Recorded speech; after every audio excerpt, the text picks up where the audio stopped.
In the fast-evolving world of insolvency and bankruptcy, professionals need more than just knowledge. They need a strong network, continuous support, and a unified voice. As the challenges of the insolvency profession grow, so does the need for a platform where professionals can come together, share their experiences, and find collective solutions. That's why IPNet was formed. Promoted by Transition, IPNet is more than just a network. It's a mission to unite insolvency professionals across India, empowering them with the tools, knowledge, strong leadership, and community support they need to excel. Our purpose is simple: to create a cohesive community of insolvency professionals that stands strong together, advocates for their interests, and drives excellence in every aspect of the profession. At IPNet, we believe in continuous learning and collaboration. Our activities are designed to ensure that every member stays ahead in their field, from specialized study groups that dive deep into critical topics like CIRP, compliances, and many more, to webinars and workshops that bring the latest insights right to your screen. IPNet is your gateway to professional growth. Backed by Transition, a leader in insolvency training and resources, IPNet is committed to promoting the interests of insolvency professionals. Our goal is to ensure that every IP, no matter where they are, has access to the best resources, strong leadership, and a network that truly understands their needs. Join us in this mission to build a stronger, smarter, and more connected community of insolvency professionals. Together, we can overcome challenges, shape the future of the profession, and make a lasting impact. IPNet, National Network for Insolvency Professionals in India.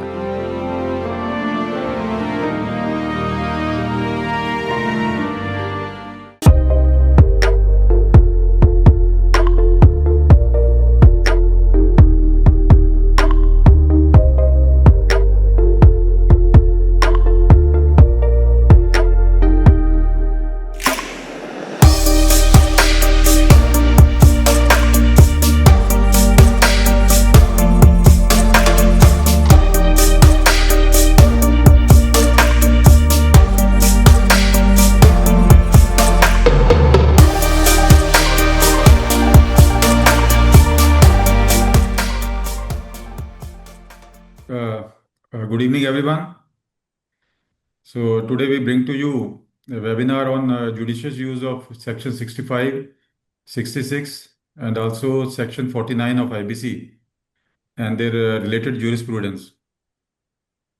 So Session 1 will be taken up by Advocate and IP, Madam Jayanti Taluri, and Section 2 will be taken up by Advocate and IP, Madam Uma Pandey. So we all are very well aware that Section 65 is a safeguard provision designed to prevent parties from misusing the insolvency framework for purposes other than the genuine resolution. Because it can impose penalties up to 1 crore, courts emphasize that it must be applied cautiously. Similarly, on the other side, Section 49 is a powerful but narrowly tailored remedy available to the adjudicating authority to reverse transactions that are not merely undervalued but are deliberately structured to defraud the creditors. So I will not stand between the speakers and myself, so speakers and the attendees. So I do hope that both the sessions will be insightful and interactive as well. So now I would like to invite Senior IP, Mr. Jaresh Grover. So I hope he's here. I am here, sir. To introduce Madam Jayanti Taluri. Are you there, sir? Yes, I am here. Am I audible? Yeah. Yes, sir. Okay. So good evening, sir, and thank you very much. And I welcome Ms. Jayanti Taluri. Ms. Jayanti is a corporate legal professional with over 2 decades of experience. She is a practicing lawyer, regularly appearing before the high courts and NCLTs. She is a registered insolvency professional holding a valid AFA. Additionally, she serves as an independent director on the boards of multiple listed companies, where she chairs the audit committee and the nomination and remuneration committee. She is well versed in corporate governance, regulatory compliance, and board level risk oversight.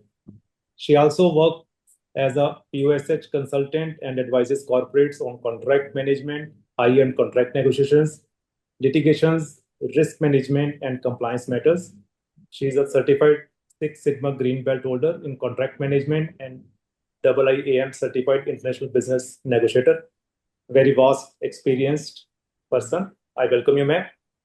Thank you, sir. So to start with, we all know what exactly is Section 65, that is, it talks about the fraudulent and malicious proceedings.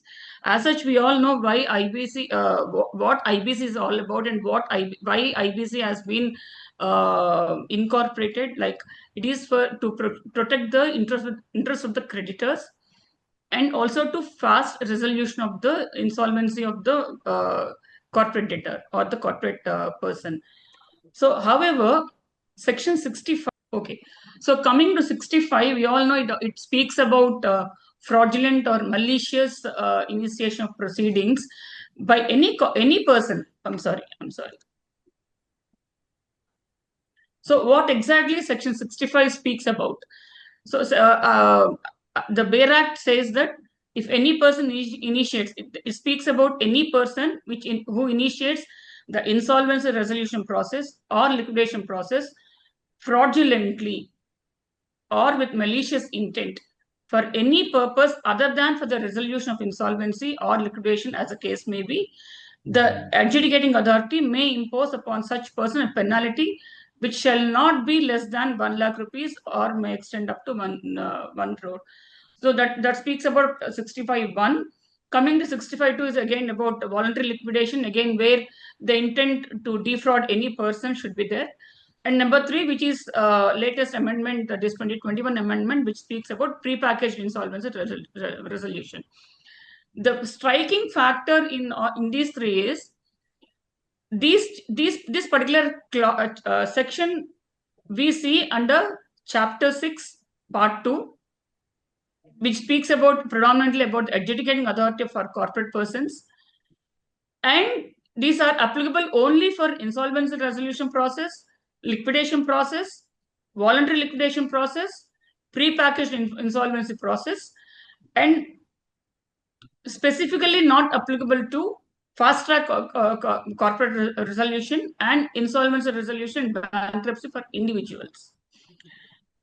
So this is the gist of Section 65, where actually it lies in the IBC code. Coming to 65, what exactly it speaks about, or understanding the implications of fraudulent proceedings. Section 65(1) addresses the consequences of initiating insolvency proceedings or liquidation proceedings with fraudulent intent, ensuring that the legal framework discourages misuse and protects the integrity of the process.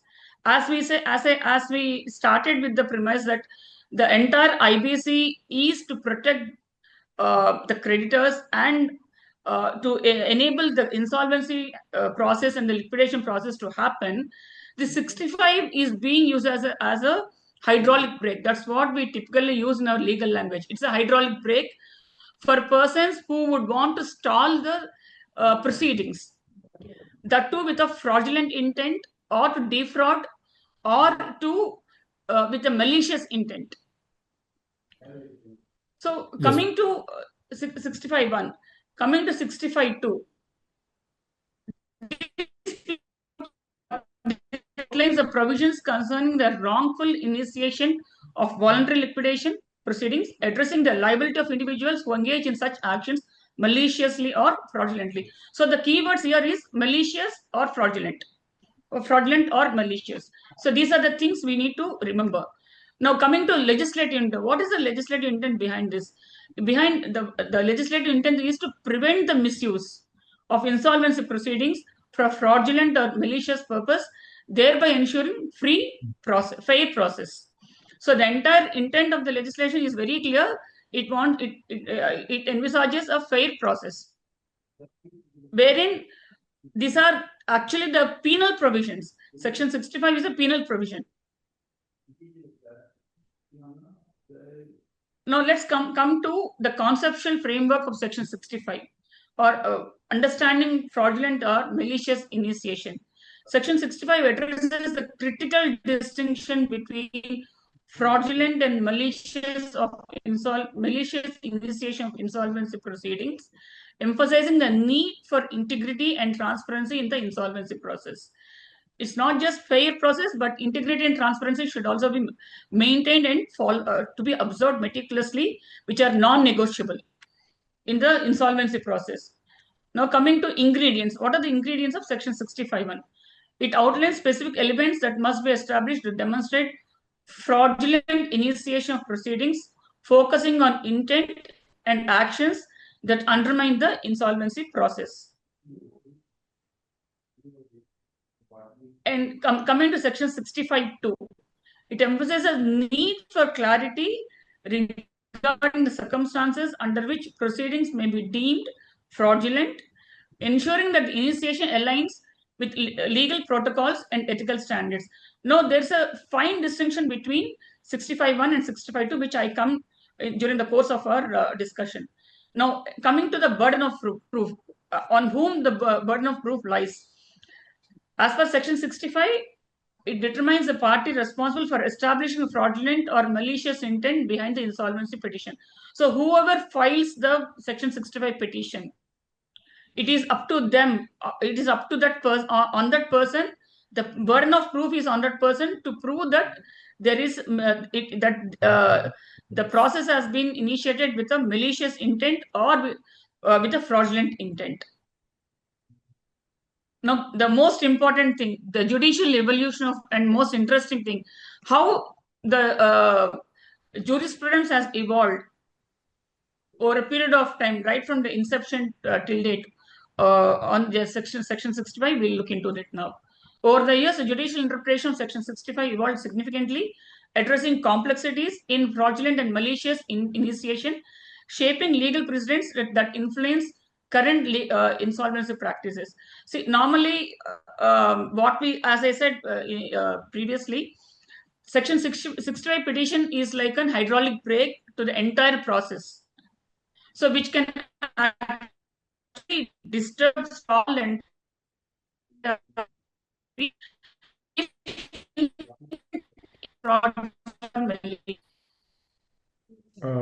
into State Bank of India was Manoj. Yes, sir. Madam, your voice is breaking. Oh, I'm sorry.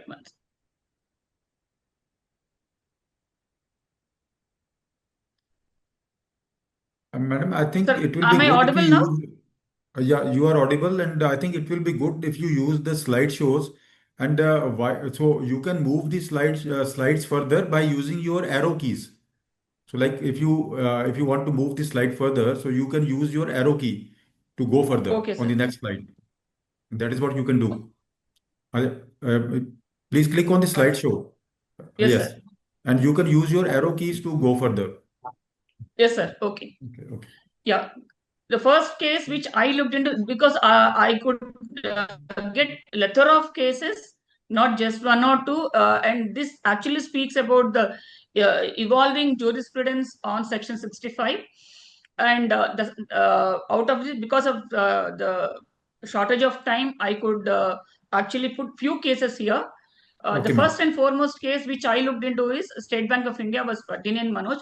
I could actually look into right from 2018 till date, the latest judgments or the recent judgments, I can say. In this, I try to also include the previous judgments, what the tribunals or the NCLAT has looked into and relied upon. In the interest of time, and also to have the logical understanding, like how the jurisprudence has evolved over a period of time. Now, coming to State Bank of India was Badin and Manoj, the facts are like this. State Bank of India is a financial creditor. It's initiated the CIRP under Section 7 IBC. And here the CD, the corporate debtor, registered admission and alleged that the application was filed with malicious intent for the purposes other than for resolution. It was contested as CBI was using its IBC mechanism as a debt recovery tool rather than for genuine resolution of the resolution, and raised under petition was raised under Section 65, seeking penal consequences against the applicant. Now, the issues that were involved in this particular case is whether initiation of ARP was fraudulent by the SBI, that's the financial creditor, was fraudulent or malicious within the meaning of Section 65(1), where the filing Section 7 application is for recovery of dues and this amounts to abuse of process of IBC. And what's the threshold for invoking Section 65? Here, after looking into all the facts and material on place that has been put it on place on record, the adjudicating authority observed that mere filing of insolvency application by financial creditor upon occurrence of default does not amount to malicious initiation. That's number one. Number two, Section 65 cannot be invoked merely because the creditor seeks recovery of legitimate dues. Unless clear material demonstrates fraudulent or mala fide intent, penal consequences under Section 65 cannot be imposed. Hence, by observing all this, the CIRP application was not treated as malicious per se. So these were the observations. Madam, just to basically understand further. So I do believe that this very Section 65 application must have been filed by the suspended directors. So wherein they might have actually pleaded that the Section 7 application is with the malicious intent for the recovery of debt only. So what is the case, madam? Who filed this very Section 65 application? This is filed by the suspended directors as we already observed. Yes. Okay. So and here in this was dismissed. Yeah. Actually, you mean in this very case, this was dismissed. No, the Section 65 application was dismissed. Section 65 application was dismissed. Okay. So here the judicial findings is existence of default plus legitimate financial debt equals to valid invocation of IBC. So that's how the Section 7 application was allowed and the CIRP proceedings was admitted. Section 65 requires clear evidence of fraud or malicious intent, not mere allegation. IBC may incidentally result in recovery, but that does not convert a legitimate insolvency filing into abuse. The burden lies heavily on the party alleging malicious initiation. In this case, the court determined that the initiation was indeed malicious, emphasizing the need for substantial evidence to establish intent behind the proceedings under Section 65(1) of the IBC. So this is the judicial findings in this particular case. Now coming to the next case, that is Premila Bajoria and others versus Eastern Udyog Finance Limited and others. Here also, again, this is a Section 7 application filed by the financial creditor seeking initiation of CIRP. Certain stakeholders, here it is the applicant challenged the maintainability of the application of Section 7. It was alleged that the insolvency petition was collusive and mala fide, filed not for genuine insolvency resolution, but for the extraneous purpose. This is the allegation made by Section 65 applicant, that is Premila Bajoria and others. The applicants invoked Section 65 IBC, contending that the CIRP was initiated fraudulently and with malicious intent. Now, again, the issues involved remains the same. Petition, whether the Section 7 petition was filed with malicious or fraudulent intent, whether IBC mechanism was being misused for purposes other than resolution of insolvency, what penalty under Section 65 was attracted. Here, the tribunal scrutinized the surrounding circumstances, including the relationship between the parties and timing of the application, that is that 65 application. It observed that insolvency proceedings cannot be used as a tool for recovery of strategic control. The NCLT, one second. Sir, can I interrupt, sir? Yes, sir, you can ask. Sir, in two of my case, where I was liquidator, I filed a Section 65 application at Chennai NCLT. It is a clear case of misuse of IBC. The promoter asked their own people to file IBC petition to circumvent Surface Act, that is to prevent their asset from getting auctioned, building from get auctioned by way of Surface Act. I compiled all the evidence and I filed application during March 21, clearly mentioning it is a bogus CRP just to save their property. But unfortunately, in both the matter, the one matter is going on, another matter, NCLT disposed the application. The judge asked whether can I cancel the CRP, sir, whether can I cancel the liquidation, sir, like that he asked, and he disposed the application. Thank you, sir. Thank you. Okay, sir. Okay. Good, sir. Okay, sir. Thank you. Thank you. So here again, Section 65 was invoked and adverse findings were recorded against the applicant. And the ratio involved in this particular judgment, is 1 second, sir. I just missed it.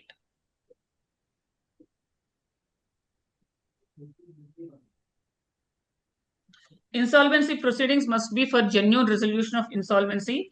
Collusive or strategic filings attract Section 65 consequences. Against this judgment of NCLT, the applicant, Ms. Premila Bajori and others, they filed an appeal before NCLAT. Here, even in the NCLAT also observed that and affirmed that existence of default alone is not determinative if surrounding circumstances reveal malicious or collateral purpose. However, Section 65 cannot be invoked lightly. Clear material must demonstrate mala-fide intention. The tribunal emphasized careful balancing between preventive abuse and preserving creditor rights. The ratio decided in NCLAT judgment is Section 65 is an anti-abusive provision, not a routine defensive plea. The burden of proving malicious intent lies on the party alleging it. Insolvency cannot be converted into a coercive or strategic litigation weapon. At the same time, genuine creditors cannot be penalized merely because insolvency proceedings have serious consequences. Here again, the NCLAT has affirmed the orders passed by the adjudicating authority and dismissed the application of Section 65 of the application. May I add something here? Yes, ma'am. Yeah. I have knowledge of background of this case little bit. So what had happened here is at the NCLT, the promoters filed a Section 65 application, and then it came to the light that the original Section 7 application, the promoters could not file appeal in time under Section 61. So they failed to file the appeal under 61. So what they tried to do is instead of accepting their time barring case, they filed another application under 65 to bypass the 61 failure of theirs. And they tried to aggregate that this was a malicious Section 7 admission. So NCLT and also dubious. Yes. So what they tried to do is, because they could not file the appeal, they wanted to file a 65th NCLT. Then against that decision of NCLT of not accepting 65, they went to NCLT, and NCLT looked at both the things, that their failure to file 61 appeal, and again the appeal filed against 65 both. And then NCLT said that you cannot do something which is directly not possible. You cannot do it indirectly. The bus has missed, and you cannot do that now. So Udaraji, so my query here is, so during in the meantime, so whether the insolvency proceedings were put on stay or those were stayed, or so how this went up? No, they were not stayed in this It was case. completed. It was completed. In fact, nothing was stayed. So, ma'am, while actually Section 65 application was being decided, so in the meantime, so whether CIRP proceedings those went on smoothly, or what happened? No, they did not. Nothing stayed. Nothing stayed, sir. They did not go on smoothly, but they were not stayed. Of course, promoters always try to resist and all that, so they did that. So this is that is, I think, sir, that is the good part. So usually such kind of applications, if those are there, and against the, let's say, suspended directors go to NCLAT against the CIRP proceedings. So usually in many of the cases I've seen that CIRP proceedings are stayed in some of the cases till the time NCLAT decides on the same. So it depends upon the facts of, case to case basis, and on the what exactly the Section 65 applicant is bringing to placing the facts before the court, sir. So the malicious intent has to be proved beyond any reasonable doubt. And the burden of proof is always on the applicant to prove. Just mere making some surmises or some whimsical and fanciful allegations would not suffice for allowing Section 65 application. Okay, ma'am. Okay. So that time and again in the very clearly, without any ambiguity, the courts have come down very clearly on this particular issue, sir, that the preponderance of probabilities will not suffice, and the burden of proof is clearly on the applicant himself. Okay, ma'am. So, madam, just I would like to request you. So, you may divide the time between. So, you are allotted 1 hour, and so you may divide the time between section 65 and 66 accordingly. Yes, sir. Yes, sir. So, Thank this you. is up to you, ma'am. But just this is just a request from my side. Sure, sir. I mean, the jurisprudence is so much on this, Yes, and yes, it's yes. evolving. And this is actually this should be used as a shield, but this is being used as a weapon to kill the process. There might be, I think, many cases like Udayraj is conversant with one of the case. So maybe he might be conversant with maybe some other cases as well. So yes, We people would be glad actually. to hear from you, Uday, sir. Thank you, thank you. No, I will pitch in whenever I have something to add, but you lead the point, madam. You are the speaker. Sure, Yes, sir. yes. Thank you. Thank you so much. Thanks. So here, as we discussed, what exactly NCLAT affirmed, here the intent should be really clear, and we'll quickly get into the next case, that is Indorama Ventures. Again, the same thing. The CIRP under Section 7 proceedings were initiated against the corporate debtor, and the corporate debtor again resisted the admission, alleged that petition was filed with malicious intent. Again, the issues remains the same. Now here, what the trial has found is, tribunal examined that surrounding commercial relationship and the nature of the dispute is very much material. It reiterated that the IBC is not intended to use as a debt enforcement or pressure tool. However, Section 65 requires clear and cogent material to establish fraudulent, or malicious intent. Mere pendency of disputes or aggressive recovery strategy does not automatically attract Section 65. In the absence of demonstrable malified intention, penal consequences were not lightly imposed. Again, the same thing in the previous two cases, the same thing has been reiterated. IBC cannot. I'm sorry. The court determined that the fraudulent intent was substantiated, resulting in the dismissal of the proceedings, emphasizing the necessity of transparency in corporate transactions under Section 65. So this is about Indorama Ventures case. Next, coming to Hemant Yadav's case. Here, the allegation is the brief facts of this case is IDBI Bank, a financial creditor, initiated CIRP against a corporate debtor under Section 7 IBC.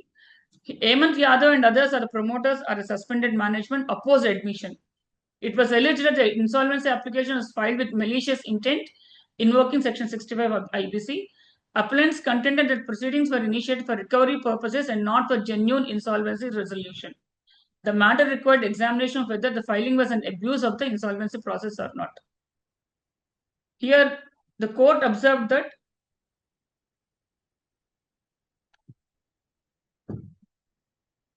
the tribunal held that once financial debt and default are established, initiation under Section 7 is a statutory right.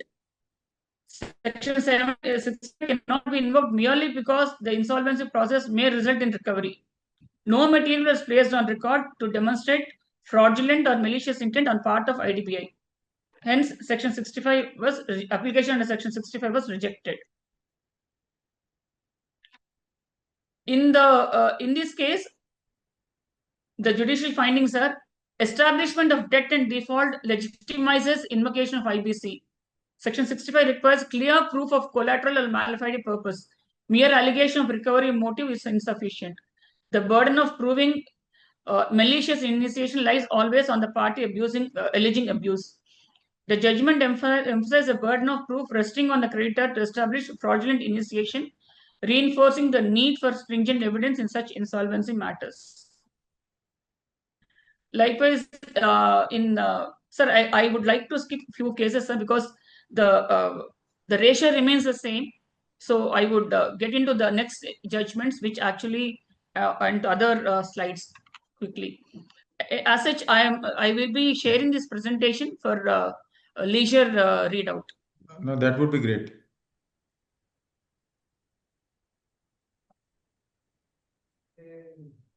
So coming to Sri Krishan Balva versus Agritech India Limited. Again, the facts of the case remains like this. It's an insolvency application initiated by Agritech India Limited.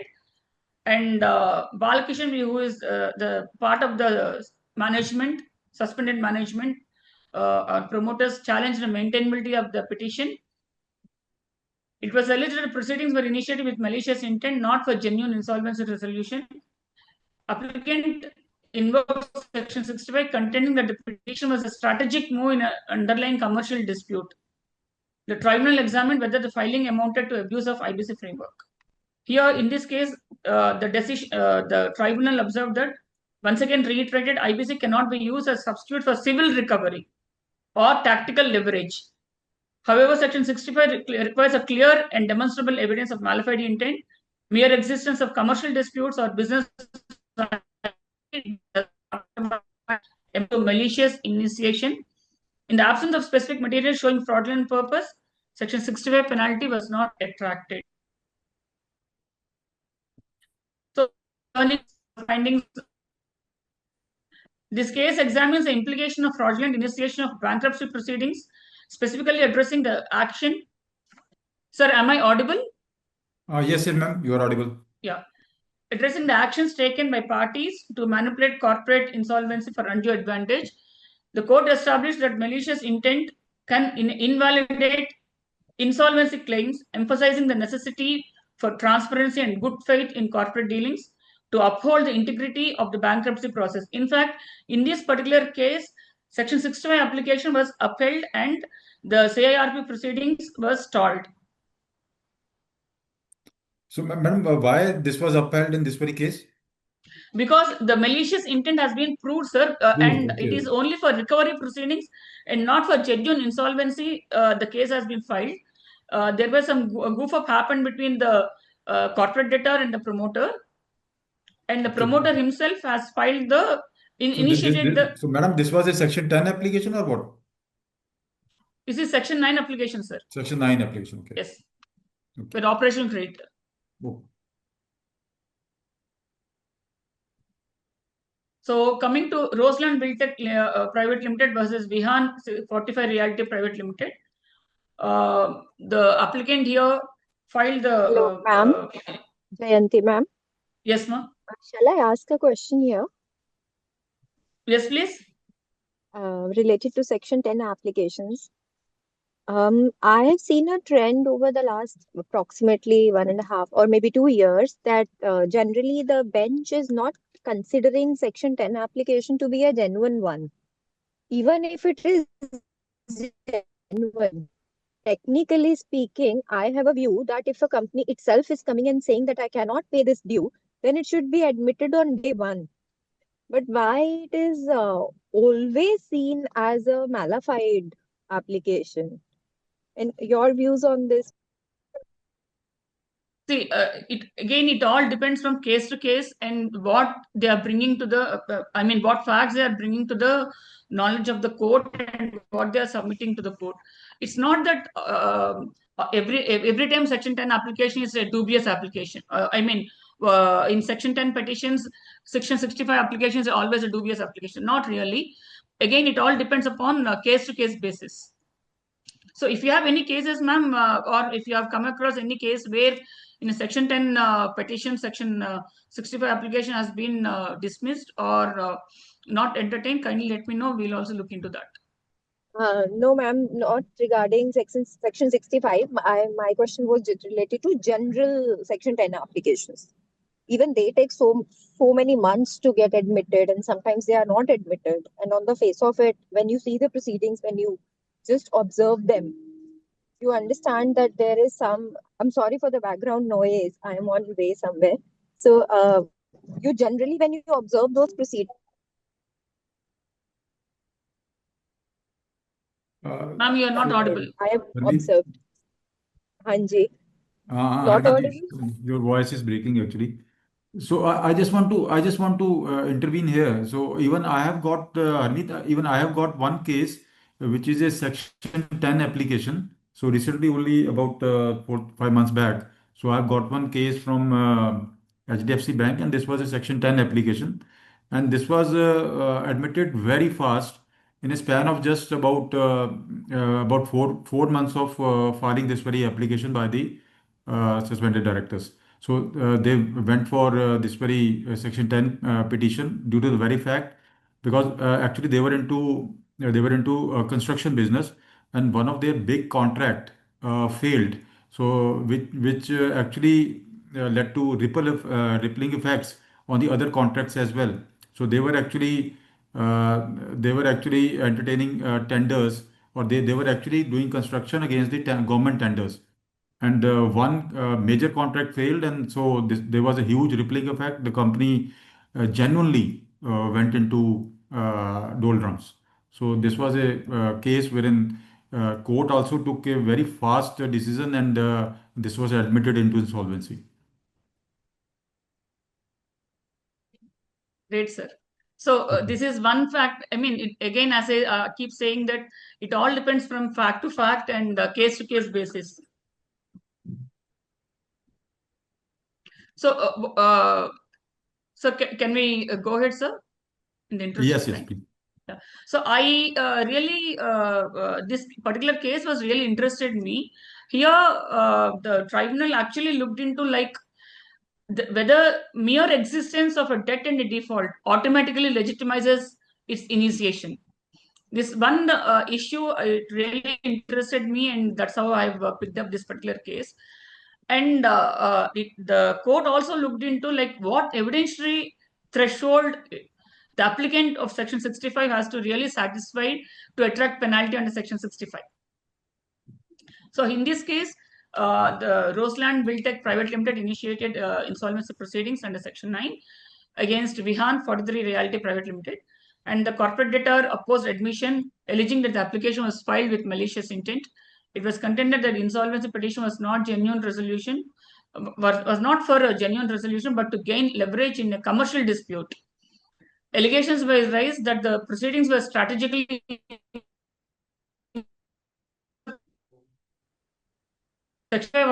making expenses.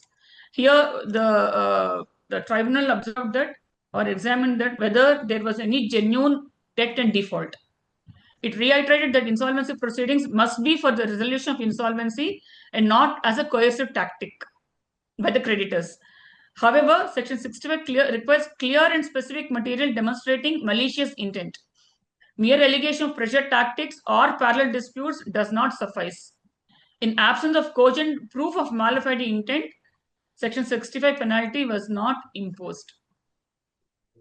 So, on the one hand, the court observed that mere existence of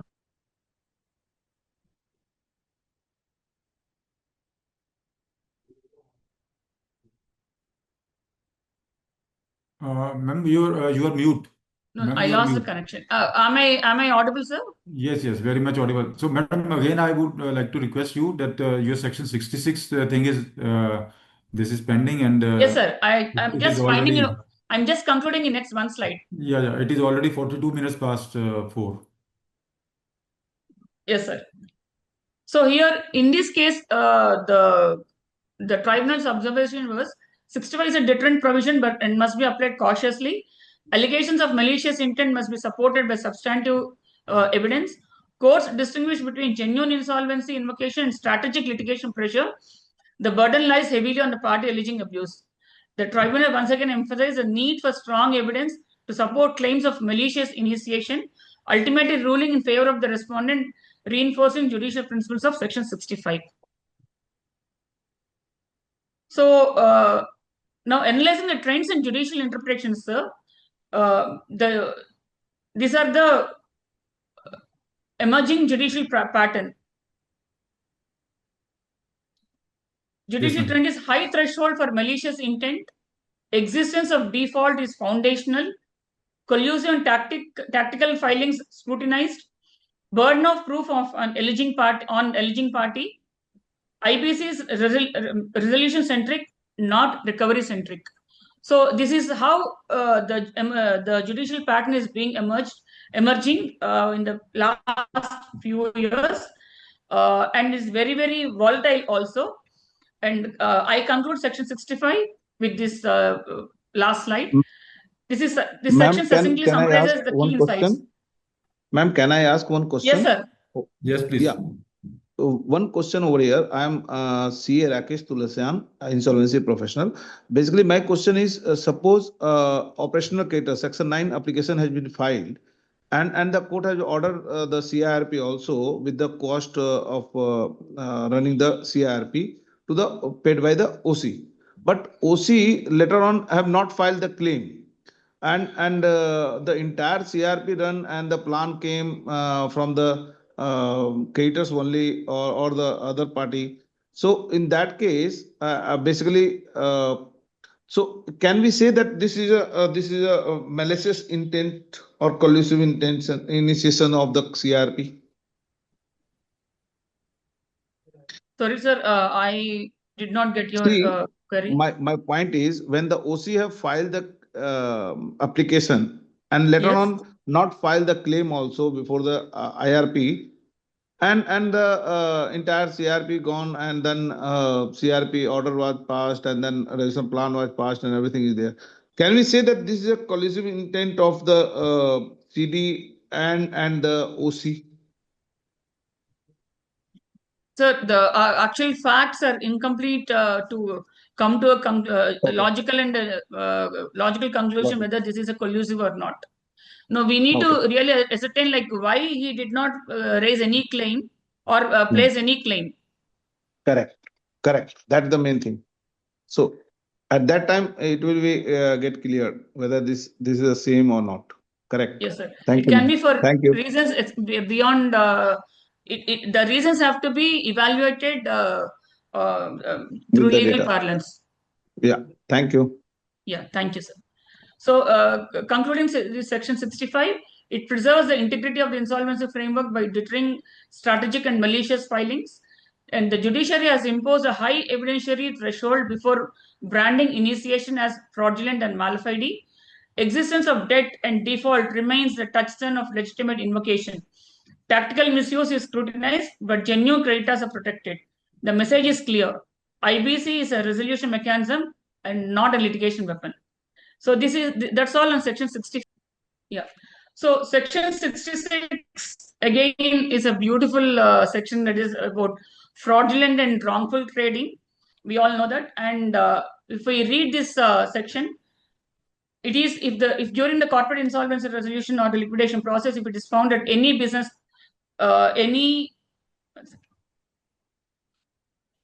if it's found any business of the corporate debtor has been carried or with the intent to defraud the creditors of the corporate debtor or for any fraudulent purpose, the adjudicating authority on the application of the resolution professional pass an order that any persons who were knowingly party to the carrying of the business in such manner shall be liable to make such contributions to the assets of the corporate debtor as it deemed fit. So in the previous section 65, it is Section 65 is to protect the process, the CIRP process or the liquidation process, from filing any fraudulent application or for protecting from any fraudulent process. Coming to section 66, if the corporate debtor is found to have done any business which actually impaired the interest of the creditors in order to defraud the creditors, section 66 will come into effect. And here the resolution professional will have to file the application and who are knowingly parties to carrying on such business and in such manner and shall be liable to make such contributions to the assets of the corporate debtor as it may deem fit. Again, this is a penal section where sorry.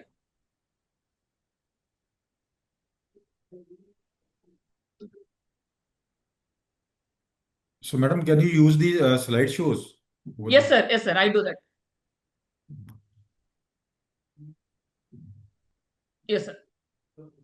So this is section 66 1(2), which speaks about if the corporate debtor conducts any business with the intent to defraud the creditors, how to be treated and who has to file the application and what kind of orders would be passed and all that stuff.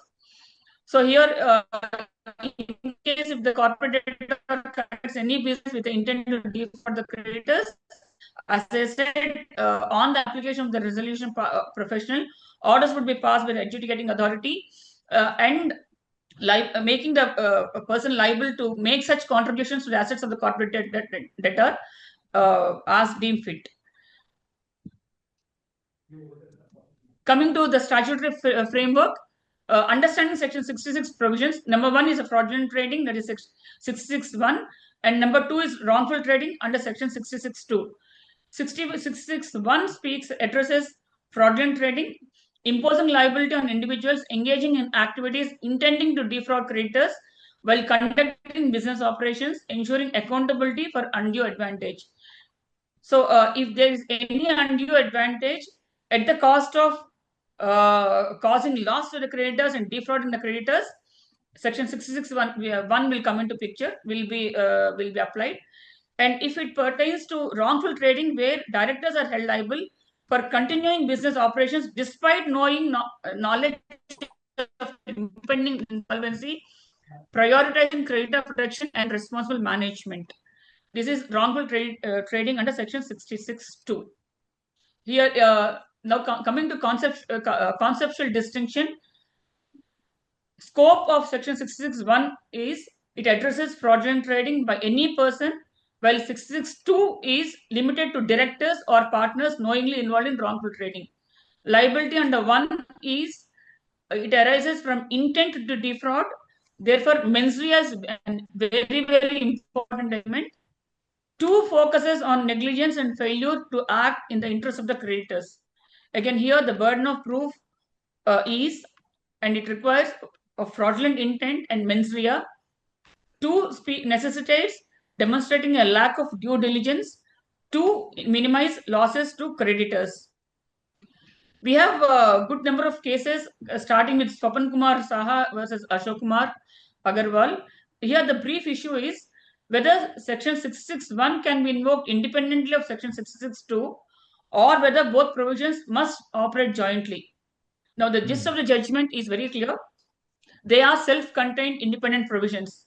One is broad in scope and applies to any person knowingly party to carry on business with intent to defraud creditors. However, 66(2) is narrower and applies specifically to directors or partners who knew or ought to have known that insolvency was unavoidable and failed to exercise due diligence. A bare reading of 1, 2, and section 67 makes it very clear that the legislature intended both provisions to operate independently. Liability under section 66(1) requires proof of dishonest intention to defraud, assessed on the preponderance of probability. There is no straitjacket formula. Determination depends on facts and evidence in each case. Here, the key principles involved is fraudulent trading, intent-based, applies to any person. Wrongful trading, negligence-based, applies only to directors or partners. Both provisions operate in separate legal spheres with different ingredients and thresholds. Now, ingredients of fraud. This is under section 61, knowingly involved.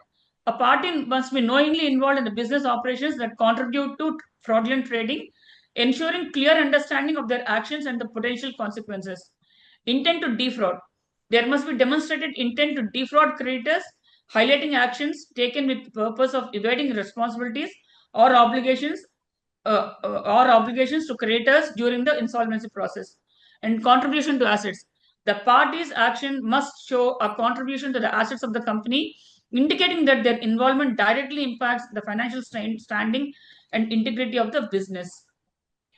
We have one more case, that is Renuka Devi Rangaswamy versus Madhusudan Kemka. Again, here in this case, the key principle involved is section 66 requires specific pleadings, positive acts, and demonstrable fraudulent intent.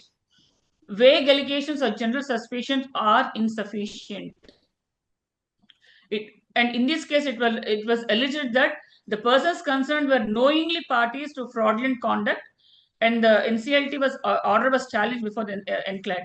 The core issue here was whether sufficient material has been placed to establish fraudulent intent and satisfy the ingredients of section 66.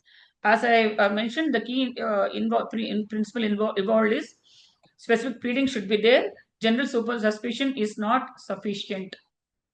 Coming to another case, that is Region Power Tech versus Wind Construction Private Limited. Again, this is also an interesting case.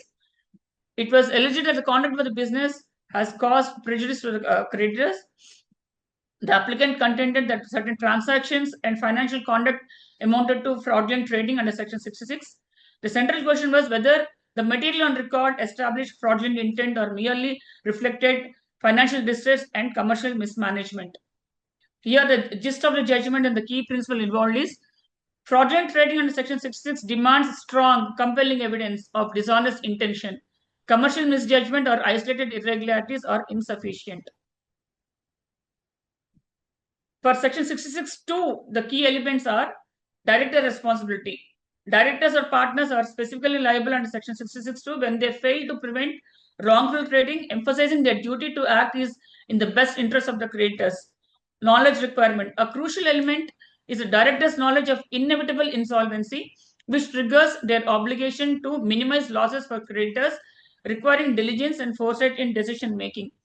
Due diligence. Failure to exercise due diligence can lead to personal liability, underscoring the need for directors to monitor the company's financial health and take appropriate actions to mitigate risks. Mens rea. This is a very, very, very important element to be looked into.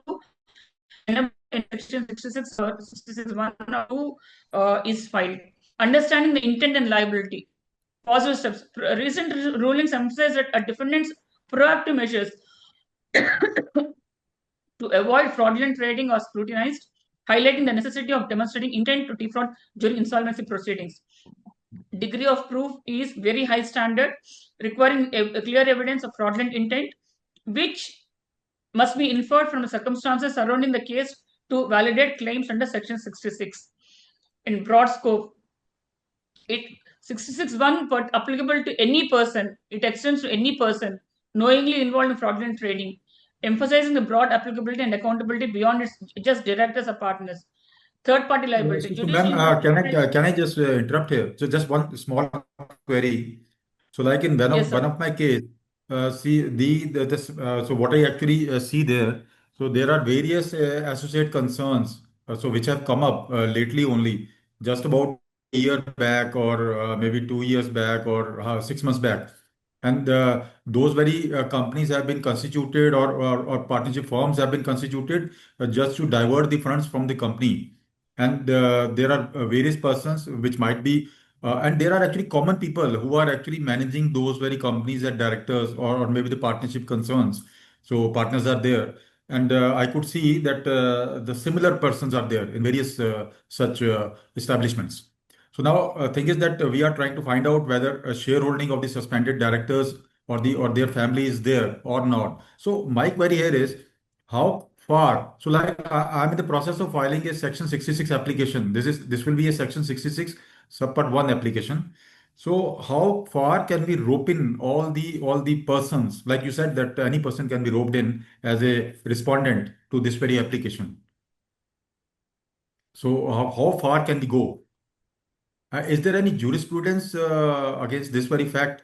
So how many? Can we rope in the third parties, which are actually the maybe the close contacts or maybe some other kind of persons which are actually they are showing face off just to actually do wrongdoings. Sorry, sir. Can you please repeat the question? Yeah, ma'am, question is that various associate concerns are actually constituted just to Yes. divert the funds of the company. And Yes. those very persons are basically not directly related, but those are actually, they are showing the face of those very persons as directors or partners in various group establishments. So how far can we go and how we can actually put up a case against all those persons which are party to fraud? We can file, sir. We can file a petitions. We can bring them to the court, and if our contentions are strong enough to prove the fraudulent trading activities, definitely we can. Section 66 will be prevailing. 661. Okay, ma'am. Okay. We have judicial precedents in those. So can you hear me?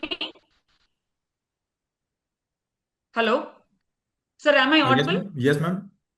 Yes, very much Sir, audible. yes. But We madam, do. actually, We do have. you have to wrap it up, ma'am. Yes, sir. We do have judicial, precedents on this, where in case of dubious transactions or people just for the sake of it, for siphoning of funds or diverting of the funds, they are roping of people, how to address and how to look into. We have the judicial precedents on that, sir. Okay, So if required, I can share those judgments also during course. yes, ma'am. This will be helpful to everyone. Yes, sir. So we have a few cases on section 66. This is the latest one, that is worldwide online services, which examined the fraudulent activities revealing falsified accounts and significant financial discrepancies leading to an appeal dismissal. This again, proof of intention of mens rea and all that stuff has been discussed. Whether directions can under section 661 can be issued against third parties, persons other than directors or partners of the corporate debtor. This is what it has been looked into. So I think this judgment would be helpful for you. I Yes, will be this sharing one. this PPT. You can look into this judgment at your leisure. Yeah, Because thanks. who is any person under the section, the NCLAT, the NCLT has detailed very clearly here. Okay, ma'am. Okay. This will be helpful. Sir. Coming to evidentiary analysis of the case, the evidentiary requirements of proving fraudulent trading include demonstrating falsification of accounts and recognizing sham entries. Courts emphasize the need for specific evidence of intent, as mere absence of documents may not suffice to establish fraudulent activity. Coming to distinct functions of section 66 and 62, I think this is academic subject we can read at leisure. I'm skipping that. Coming to Gujarat Burja, arising here, the main point that has been looked into by the NCLT is the disputes arising out of or in relation to insolvency. Matter reached the Supreme Court on scope of section 60 clause 5C. This also again we can look into on the points arising out of and or in relation to insolvency, what all is about. And the key principles evolved is arising out of and under section 65C has been looked into. Jurisdiction of NCLT extends to all insolvency connected disputes. So it's not just limited, but it's involved and extends to all insolvency connected dispute is what has been decided in this particular case. Similarly, in Tata Steel also the same, whether a question arose whether RP becomes functus officio after approval of the resolution plan. Issue is, can avoidance applications continue after a plan approval? The Gujarat High Court considered the scheme of IBC and relied upon Supreme Court judgment in Gujarat Urja Nigam Limited, and said that RP will not become functus officio and avoidance applications are independent of the CIRP process. This is very, very important. And these CIRP and avoidance proceedings operate in distinct spheres under the IBC. Procedural closure of CIRP cannot defeat adjudication of suspected transactions or shield beneficiaries of avoidance claims. So interim moratorium, again, this is very, very important. In one of the cases under section 66 proceedings, there was emphasis to proceed that section 66 proceedings are restorative rather than merely debt recovery, clarifying that an interim moratorium does not bar such proceedings. I think, sir, we have discussed in it previously, whether in 65 or something, whether CIRP process was stalled or not. This is one step ahead, but even during moratorium, whether these applications can be looked into or not. So, madam, again, I would like to request you to wrap it up. Actually, the second speaker yes, sir. is another 2 minutes, available. sir. Sir, another 2 minutes, I'm closing off. So I think this will be good for everybody and helpful. Yes, sir. You can share the presentation and maybe so time is over. And yes, sir. So I will actually, there are good number of other judgments also, sir, wherein the jurisprudence has evolved, over a period of time. Accountability, transparency, and prevention are the emerging judicial principles in the last 5 years. And the key practical takeaways are document discipline and litigation strategy for the insolvency professionals. And risk mitigation is very, very important for insolvency professionals. The strategies in terms of governance and documentation should be looked into. And the conclusion, section 66 is, it is an accountability framework. It serves as a restorative mechanism to protect the insolvency estate. Section 66 ensures that insolvency does not become a shield for misconduct, but a forum for restoring integrity to the corporate process. Thank you. Yeah, so madam, we would have loved to hear you further, but I'm sorry, there is a paucity of time here. So thank you so much. Yes, sir. So thank you, now sir. Thank you so much for yeah. giving me this wonderful opportunity. Thank you, ma'am, for sparing your time. So now I would like to call upon IP, our senior IP, Mr. Udayaraj Patwardhan to express gratitude, and we will also present a memento. Thank you, Sandeep ji. Thank you, Advocate Jayanti, for having such a wonderful and detailed presentation for all of us on two very different sections, Section 65 and Section 66 of the IBC, in which you elaborated the issues that could arise from Section 65 applications typically by promoters, and also Section 66 in which you wonderfully handled. Even residency. మన documents తీసుకొచ్చారు కదా ప్రసాద్ గారు. Sir, Mr. Srinivas, can you mute yourself? Mr. Srinivas, please mute yourself, sir. రిజిస్ట్రేషన్కి వెళ్ళాలి sir flat. Thank you. Yes. Yes, sir. So, Yes, Mr. Udayaraj. thank you for wonderfully elaborating Section 66 provisions also, both the 66(1) and 66(2), in which you looked at the provisions and brought out the case laws, including the latest case laws, even of February 2026 also before us. So thank you very much on behalf of IPNet and Dr. Ashish Makhija and our regional head, Mr. Sandeep Kumar Chitkara. I would request you to accept a small token of appreciation from us by way of an plaque that will reach you physically at your office. However, on this webinar, we are presenting it to you virtually. So, Sandeep ji.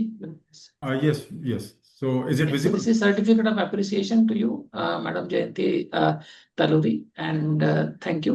We will be sending across the physical copy to your office in due course. So I just want to add one point, and I would want to conclude, because without that, I will be doing injustice to my profession as well. There is a very, very latest judgment wherein the courts have come down very clearly. Section 65 application is not, the personal guarantors cannot raise or make an application on Section 65, because predominantly Section 65 is only applicable to Section 7, Section 9, and Section 10. So I just want to share this with the audience also. Thank you so much. This is a very latest judgment. So thank you, ma'am. Thank you so much. So I think your screen is shared. Is it shared as of now? Yes, sir. You can stop sharing. Okay. So now I would like to call upon our very senior IP, Mr. Judicious Grover ji again. So to introduce Madam Uma Pandey, so who is to take up the next session regarding the judicious use of Section 49 and the related jurisprudence. Thank you, Sandeep ji. Grover, sir. Yes. Yeah. Thank you, Sandeep ji. Good evening once again to everyone. So I would like to introduce Madam Uma Pandey. So Shrimati Uma Pandey is an advocate, arbitrator, insolvency professional, and an inquiry officer. She started her career as law officer and has worked with Canara Bank and SEDBI as AGM and DGM. During her career in SEDBI, she was handling all legal, recovery, and vigilance matters. Her work profile required to guide advocates for matters under IBC, DRT, High Court, and Supreme Court. By virtue of job requirement, she was closely associated with litigations, documentation, and recovery matters. Earlier in her career, she was enrolled with the Bar Council of UP Allahabad as an advocate in January 1985 and started her career as an advocate from that day and joined Chamber of Senior Advocate Barrister Narendrajit Singh and continued to practice as an advocate till 25th July 1987. Thereafter, she started working in public sector banks, as I enumerated earlier. Thank you, Srimati Uma Pandey, to this IPNet plan, and welcome to you, please. Yeah, welcome, madam. Please start your presentation. Thank you, senior colleagues and my dear friends. Today we are going to discuss about section 49 of the IBC. This is in a way a unique section which gives an opportunity when a corporate debtor is paying some frauds to get amicable only. This does not concentrate on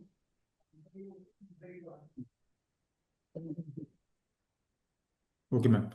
Yeah, it does not concentrate on a punitive option, but when we will say this section comes into picture, when a transactions made by CD with the intent of putting the assets beyond the reach of creditors, when it happens when the CD senses that he is under financial stress or things are not going as he wishes, so they sometimes the corporate debtor plays some things to keep their assets safe and beyond the reach of the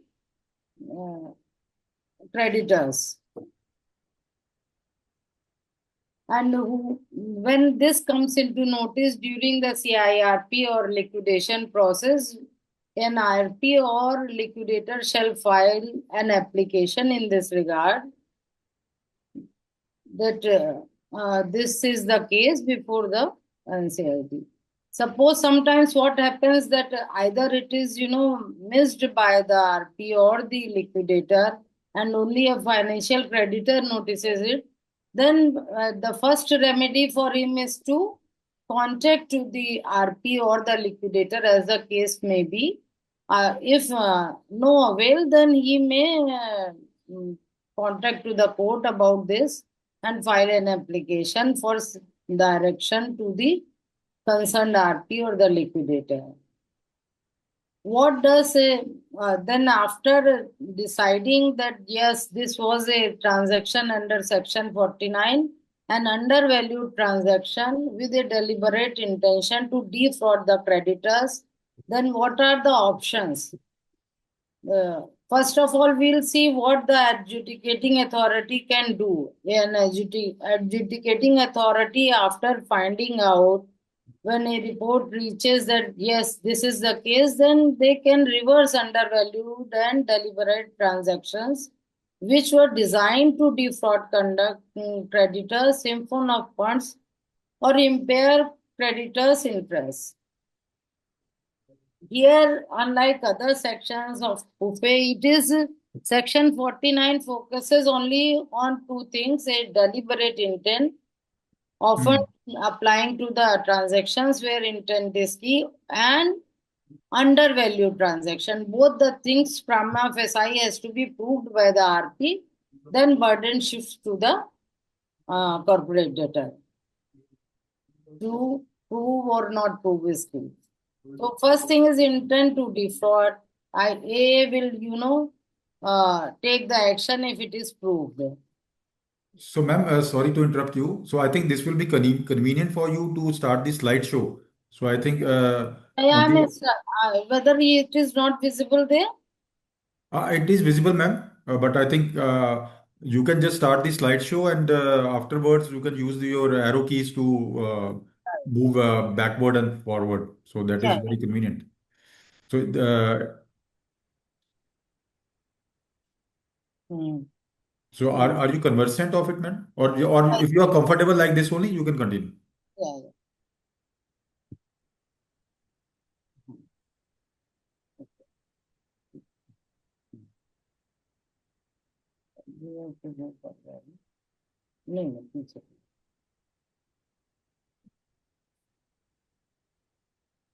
So one of the very important factor is that it does not having any time period restriction. For finding a fraud, there is no mandatory look back period that you cannot go beyond 2 years, 1 year, or 3 years. time is not a constraint. Any period of time, older transaction can also be searched into. If there is a doubt to the RP, can appoint a forensic auditor likewise. And what it gives to the creditors, it gives to the creditor a chance to regain what has been lost by them by the trick of the corporate debtor. Then those benefits will be distributed to them. Protection. Suppose there is a transaction, if nothing further has happened, then that can be reversed. But there may be circumstances where the person has already sold to the third party who was a bona fide owner for a good value, then he cannot be asked to pay the amount. Only the person who has done that wrong will come into the court's preview to pay the amount. Madam, I think you can move to again the previous. I think Okay. this will be, I think, moving on its own. So Oh. yes, your slides are actually changing after a certain duration automatically. Okay. You can move back to the previous thing you were doing. You can just exit from here, but there is an exit button. Yeah. Yes.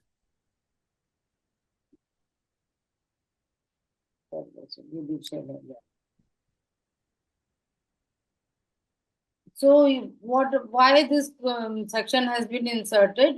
The purpose of the section is to dissuade the promoters, directors from playing with the assets and do not divert them before or during the insolvency process, so that the resolution is complete and the creditors are getting their maximum dues.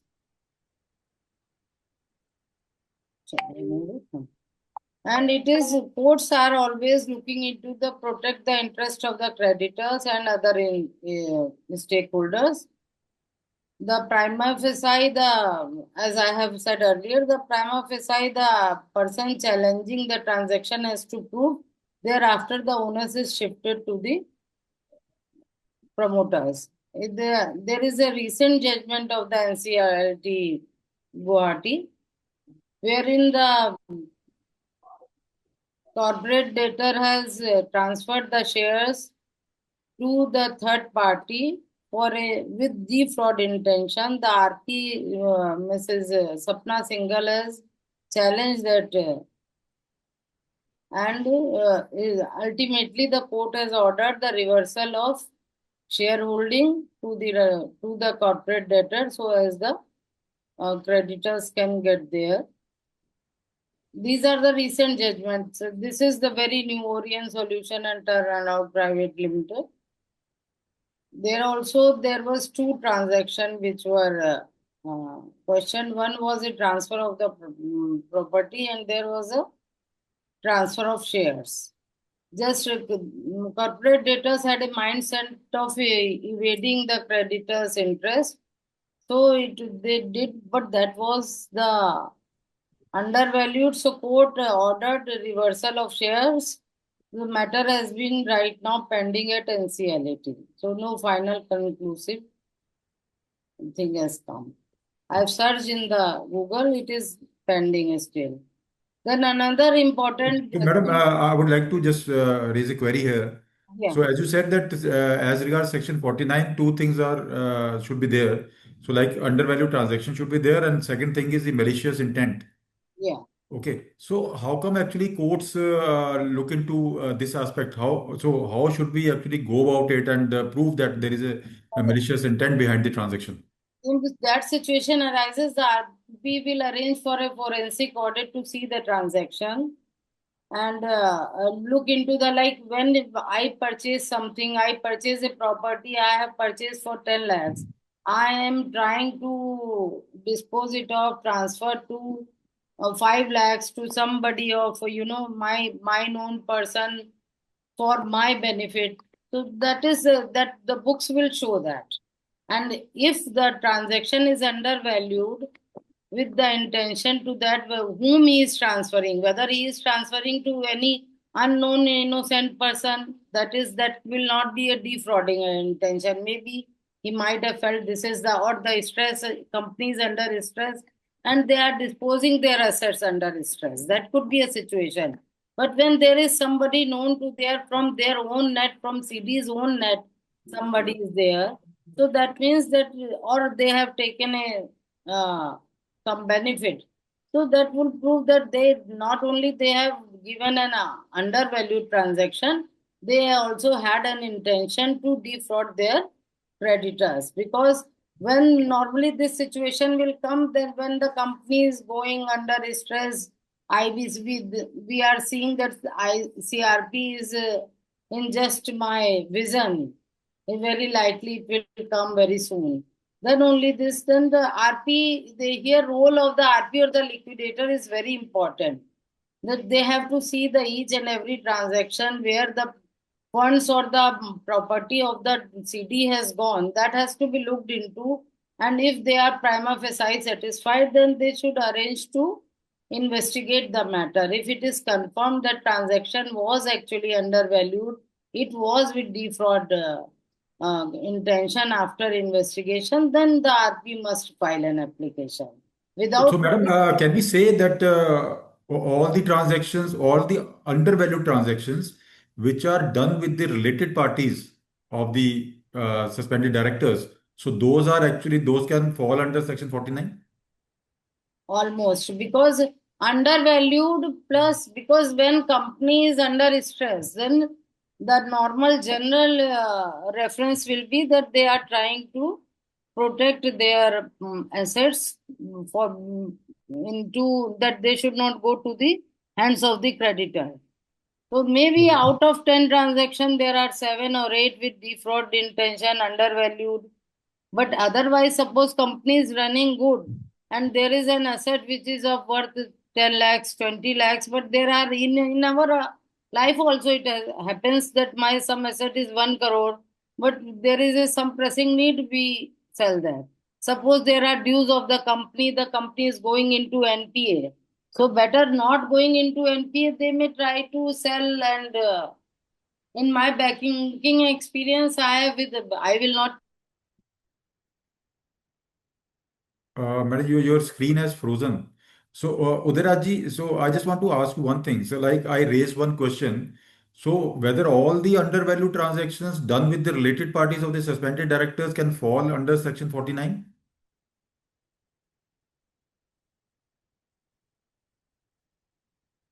Udayraji, can you hear me? Sir. I was you were on mute, sir. Boliye, sir. Can we, sir, come again, sir? Yes. So, Udayraji, I was just asking that I asked Madam as well. So, whether all the transactions, undervalued transactions done with the related parties of the suspended directors can fall under Section. Can we categorize those transactions like that? Sir, madam may correct me if I'm wrong, but my understanding is anything with an intent of fraud will fall under 49.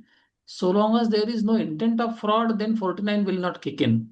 So 49 is typically fraudulent transactions, that is transactions done with an intent. So it will be necessary for the RP to come to a conclusion that there was intent of fraud if we want to invoke Section 49. Otherwise, they will be normally treated as Section 43, 45 or 50 transactions and money can be recovered. However, if the intent is fraud, then we will go under 49. This basically depends a lot upon the RP or the liquidator when he is analyzing the transactions. If he feels there is a need for further investigation, further audit, then only if he is able to reach. Some things will be very clear on the face, but sometimes there will be either they can fall in this category or that category. As I told you, we had several builders, especially during Corona, who thereafter they have sold their big land packets to very low rate because they were not able, nothing was coming, no inflow was there, and there is a tag with 10 banks they are transacting. Once they are NPA from everywhere, they will become tight.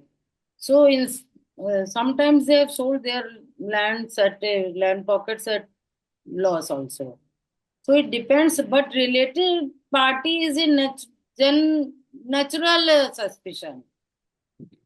But madam, if those very land pockets which are sold at low rates or low prices, but if those are specifically sold to certain close people close to them, or maybe to the related parties of the suspended directors, or maybe to the KMPs of the suspended directors, I think that proves the intent that this is being done to defraud the creditors. Because that is the work of in such cases, that is the main work of the RP or the liquidator, to see from where it is going, property is going, what are the circumstances. If there is no hurry to sell and still it is sold on a lower price, then the inference will be that there was some intention. Okay, ma'am. You can carry on, ma'am.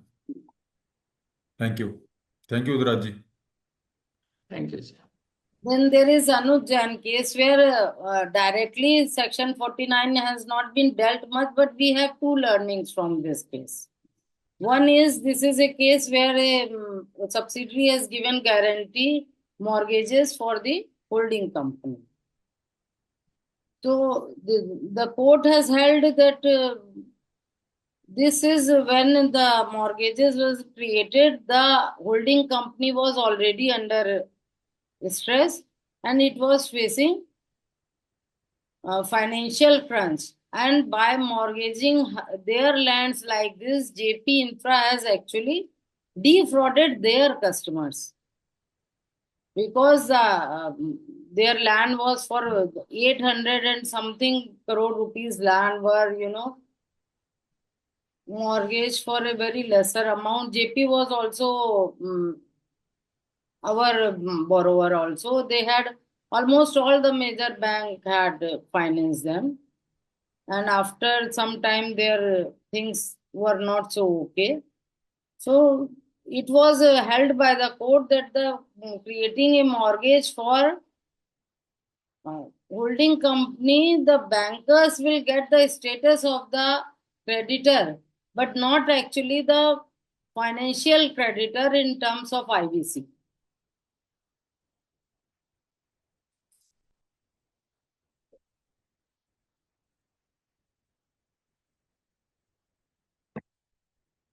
The Supreme Court has set aside all the mortgages as fraudulent and undervalued, holding that using corporate assets to secure a parent company's debt without direct benefit. JIL was not getting any benefit. They have mortgage for the benefit of the JIL. And their terms were also become very rigid because they were already under stress at the time of mortgages.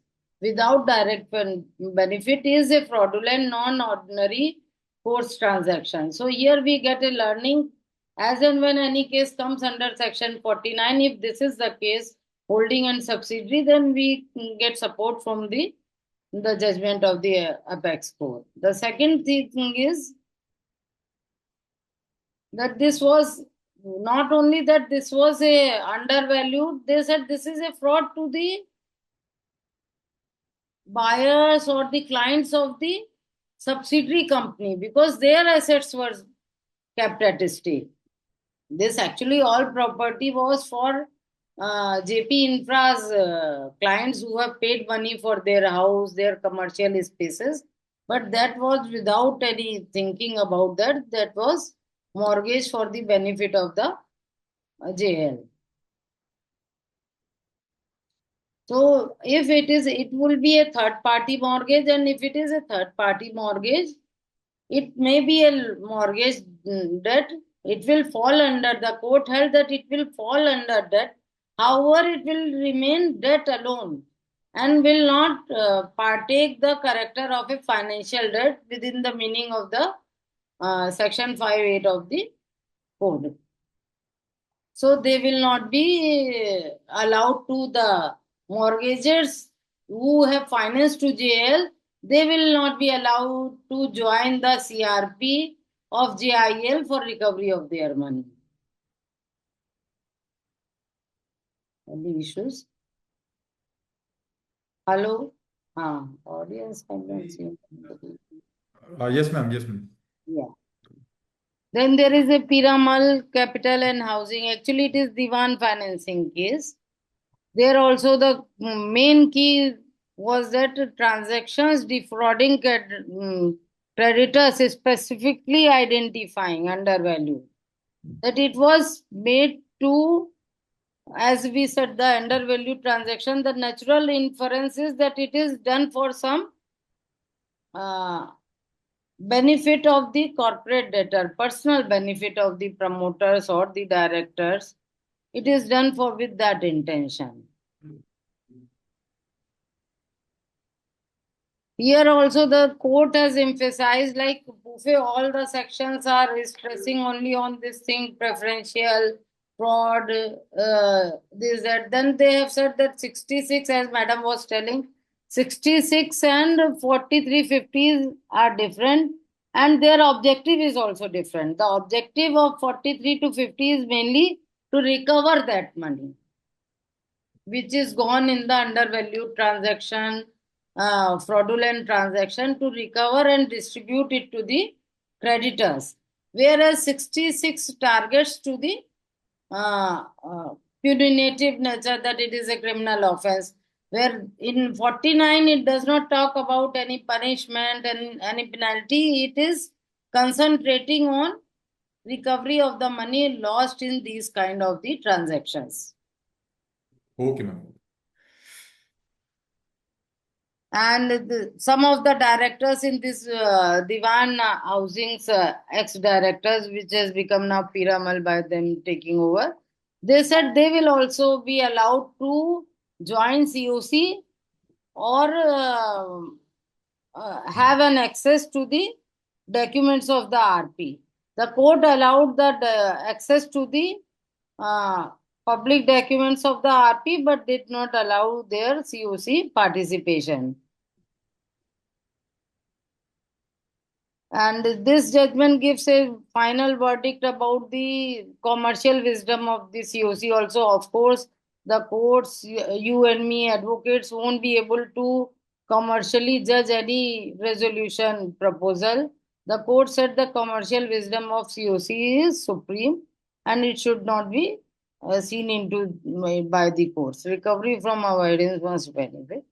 Recovery which comes, the question comes now, the money has come to the kitty. Whom it should go? It should go to the resolution applicant, to the creditors. The court held that the money should go to the secured creditors.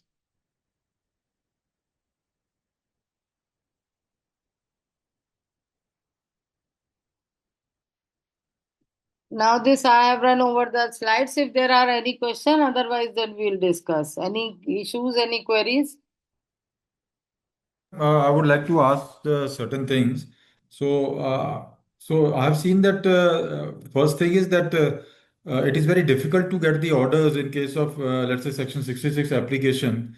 As in most of the cases, look back period is actually look back period of 1 year or 2 year is gone. So RP has to file Section 66 only. So that is RP is left with the only option of that. So one thing is that it is very difficult to present to the court and to provide all the evidence and to get the orders. So it is a lengthy process. I've seen that in most of the cases it takes around 2 years, 3 years time, or maybe 5 years time to impress upon the court that this is a fraud. And finally, and even after the getting the orders, the execution of the same is very difficult. So can you madam, throw some light on how RP should go? Like there are actually big delays in awarding or maybe the ordering executions or ordering recoveries in case of the PUFE applications. Yeah, that So is how should we, great. how should RP go about it? Yeah, it is a great hindrance, but the only thing an RP can do, as and when he is or liquidator, as the case may be, as and when he gets an appointment, he is, because even if you get an investigation and audit, it itself takes a lot of time. Because the person has to, and here in other cases, at least 2 year, 1 year, there is a time. In these cases, there is no time. So if he is seeing the suspicious characteristics, so he would like to go. But the thing is that is an RP won't be able to do it for himself because he has a lot of responsibilities towards the CD. So he can appoint a agency for investigation, forensic audit, and as soon as the report comes, he has to, on the basis of that, he has to file an application giving full facts and figures that this is the case. And meanwhile, if the court says yes, then he has to send the notice. But the thing is, as you said, the courts are taking a lot of time. If you see from time immemorial, it is happening. As if Yes. we refer to Debt Recovery Act, the total period was 6 months for disposal. We could never get even, from the getting to the argument stage within 6 months, it was so very impossible. Same like surface. Once a step some party gets it, it is very difficult to get it removed because hearing out of 10 days, 5 days, there will not be any hearing. Same as the IBC also, a lot of work is pending. The only thing is that we can start early. As soon as an RP or a liquidator is appointed, he can start early, make a progress in a focus condition. Yes, Baba, these things I am not able to satisfy myself. I will, as soon as possible, I will appoint an auditor or the investigation agency, as the case may be. Like if he sees some things are easy, like transfer of shares, it is still easy. When you are seeing the share register, you are seeing that for this much you have, what was the value on that date and what value it has been transferred. But in case of properties, it is a very, lengthy task. So if as soon as possible they should start acting, because what is in a hand of RP or liquidator at least their homework. Court you can request early hearing, but if we ourselves reach after 2 years, then our case is almost gone. So as soon Yes. as I reach, that has been my policy when I was in a job. So that was my policy. As soon as we are going to IBC or surface anywhere, I used to say to the RP the moment he is appointed, Baba, you see first what is the, Gadbad Jala wala transactions. So first see that, move ahead. That then other things with COC meetings all will be happening. If you are a majority creditor, and mostly the responsibility is on the creditors also. Because often we find that the creditors are not fully prepared for COC. Somebody is deputed and sent. They should come with their own agenda that, see, sir, this is a wall I want you to look into. I feel this person, because banker also has experience with the corporate debtor, na? Certainly. They are also in close contact. We are like sometimes, a borrower when he's coming for a loan or when he is under stress, 4 hours he is spending with us. So we also come to know his character, na? What he is doing, what he is not doing. Some of I will not name the party, when I was posted to an office, there was a top-up loan case. So he was telling me that Khasra Khatoni is okay, you please, madam, forward. It is just a renewal, nothing else. And I am stuck in my business. I said, sir, okay, I will do one thing. I will not go for anything. We have to know what the matters most in, investigation of fraud. In such lands, investigation of fraud, the Kisan Bhai or the Khasra Khatoni is the best thing to see. What is written there. 99% that is a correct version. So I saw there is a pipeline is going under earth for Indian gas. There was some part was already taken over by Land Acquisition Authority. Compensation has come, he has received, he has written. All these things, when these come to light, then the credit persons are further investigated. Then we came to know that the operational banker has already stopped all limits. Factory is not working. China machine has become defunct. The raw material has gone haywire.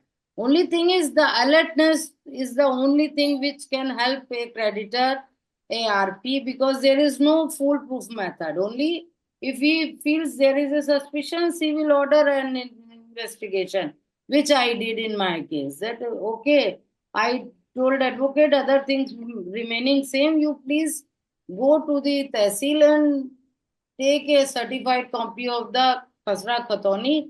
He's putting this much pressure. I am satisfied with that because I knew if there is any A to Z, any change, any selling, any further mortgage, anything, it will be there.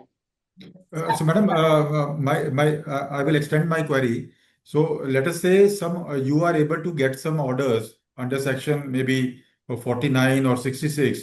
So, how the execution of that very order regarding the recovery can be done? So, in most of the cases, I do see that 3 to 5 years have elapsed, and so actually, thing is that. We are not able to recover despite the orders from the court. So we do see that the NCLTs do not have the teeth actually. And also I would like to ask Uday Raji, so how the execution against that very order has to be planned by the RP or the liquidator? Well, after order, first thing is we have to, issue a notice that I intend to or I propose to take over this property as it has been defined as a defraud intention, or this much money, like say the difference is in the market price or fair price. The difference is 50 lakhs. At least by giving notice, what do you say? Because So as could it you, is madam, could you recover after the orders? Could you recover that very, or maybe was there a clawback of the assets, or was there a clawback of the yeah, money? So, immediately we took the steps under surface, immediately taken over the property and put on. Of so course, he is given. I do see that there are only a few cases wherein money is recovered or asset is clawed back. So, Udiraji, what is your view? Yeah. My experience has been after getting order under 43, 45, 50, or even 66. I have not got any order under 49, but other sections I have got orders. After orders are received, as Advocate Uma Pandiji has suggested, yes, we do send a notice to the defaulting parties that this is the quantum of the amount or the asset itself, which has Okay. been ordered by the Honorable NCLT, should be put back into the estate of the corporate debtor. Typically, either they would file an appeal against the order itself. So Okay. we send two notices, one during the first period of 45 days, and then again after 45 days when the appeal period is over under section 61. So two notices we typically send, but if they file appeal, then it takes course of the appeal. And then if they typically get a stay also, NCLAT gives a interim relief in some of the matters. If not, then if they don't give that asset back or money back, the liquidator or the resolution professional has no power to go and attach something. We will have to Yes. go, that is what we do, is file an order for execution of the decree which has been received by us. That is under 43, 45, 50, and 66. So that separately runs into NCLT, and then NCLT will give appropriate directions for recovery by attachment and sale. So just securing a 43, 45, 50, 49 or a 66 order is not enough. We have to send a notice for recovery first. If recovery doesn't come, then we go to NCLT for execution. That is the typical process to be followed. It's a lengthy process, I know. In one of my matters, the promoters came and said in the execution point that the original order, there is defect and all that, because they did not do the appeal. So what they are trying to do again, like we saw in section 65, they go for malicious intent. So they were trying to say here that the original order under section 66 was wrong, and they are trying to litigate that order. That matter is still going on. And my stand is you did not file an appeal. So what you could not achieve directly, you're trying to achieve indirectly. Now you face the Yes. execution. So that is going on right now in one of my So, cases. sir, could you get any attachments through the execution orders? And could you No, actually sir, recover benches money? are very, very cautious about attachments at present. So no, I could not get any attachment under avoidance or fraudulent as of now. No. So, Unless it is attachment order is there, nothing will move, na. Once attachment, there also there are 101 formalities. You have to make a police protection. You have to do this if you want to actually taking that property under you. We have faced all kind of situations. Once we have gone for attachment, the person has fired on me. Just he has opened the fire. But I was lucky the commissioner was there, he pushed me. So it has gone to the wall. Because we never expect these things in civilized society. Somebody will open. But the thing is, alertness is the only question, sir. Because as far as I can say, still we are very powered that IBC is there. When I started my career, we did not have the DRT. But the thing was, we were very meticulous as and when we are going for an attachment, we used to file caveat to all court concerned. The moment there is an stay application, you are aware. And if you are aware, you are there present for the argument. So there is a 50-50. So Udaraji, it means that first the RP or the liquidator has to fight in the court for 3 to 5 years to get the order. So then execution things crops up. So then again we have to fight for the attachment of the assets. Then again there Yes, might be yes, yes. appeals. Yes. This is And a But never ending. This is a never RP ending or process. liquidator will not be there to do these things Okay. because typically in a resolution, that matter will be handed over to the successful resolution applicant to carry forward. Typically, the outcome is shared by the resolution applicant and by the financial creditors in a specified format that they agree in advance in the resolution plan itself.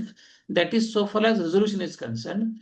In case of liquidation, those 66 applications would either be transferred as an NRRA to the financial creditors, or in one of my case, I could get dissolution done and we could substitute one of the financial creditors to continue with the execution. So that also is possible. So typically the RP or the liquidator will not be seeing the day when the money is actually recovered. It will be somebody else.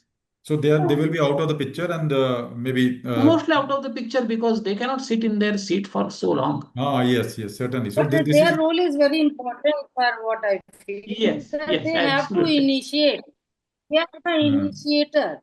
They will not see the end of the outcome of their action, but at least if they are alert, if they are timely initiating, that process is still it is very good. Other things are on financial creditor. Sometimes it doesn't come, big loans. Something or the other keep happening, so it doesn't come. But at least if there is an application filed after 5 years, 10 years, you are going to get it. Alertness is the only. I will share one very different experience I have. Is I had filed a 66 application in one matter in Ahmedabad, and I was the RP. Then somebody else become the liquidator. The asset is sold, the company is dissolved, and now the 66 is being followed up by the financial creditor. However, nobody is able to put up the case the way I have drafted. So the bench summoned me once before the bench and made me a respondent. They say you become a respondent in this particular case as a pro forma respondent, but you will have to explain the case. So I am a pro forma respondent after 6 years in the case and explaining it to everybody. That is my position, what to do. And nobody is paying me for that. No, but that is the truth that what I have created, nobody can explain it better than me. That is the case. And reaching is like other courts, they sometimes, except the civil courts we leave, they will not give a judgment even 50 years, but DRT or SURFACE, someday you are seeing the end of the light. Yeah, okay, this case has been decided.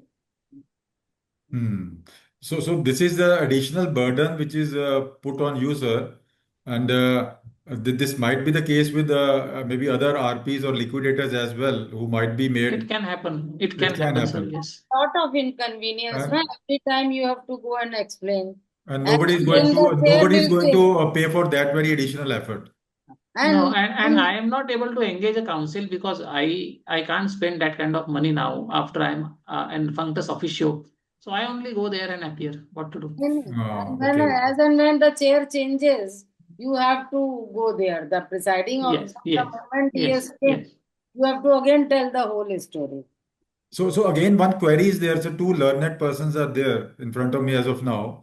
Another just technical thing I just want to understand. So the thing is that in most of the cases, the insolvency application take years to get admitted.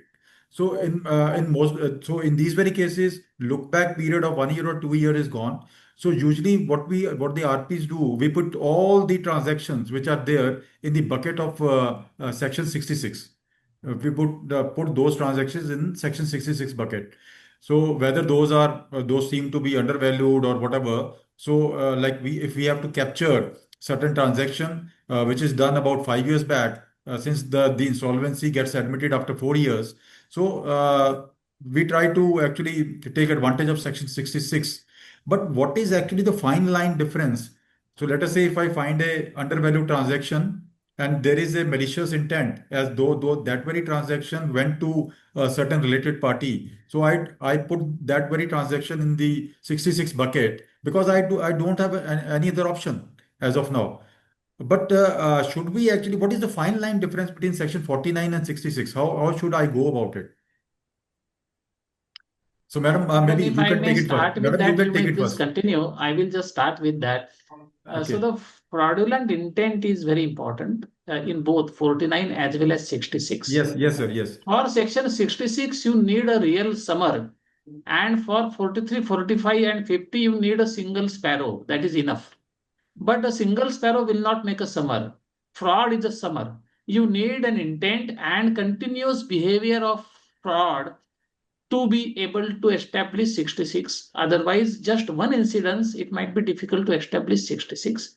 But you have 49 for that. If there is one transaction or two transactions which are of fraudulent nature and they fit into 49, better to refer to 49. But if the business itself is ran with an intent to defraud, I can give an example in the matter of say Mehul Chowk C.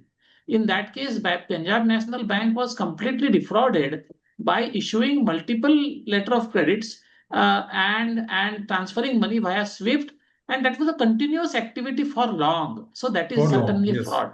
But one fraud transaction, one undervalued transaction, which can be hit in 49, let it be in 49. Otherwise, bundling everything together under 66 because everybody questions the RP or the liquidator.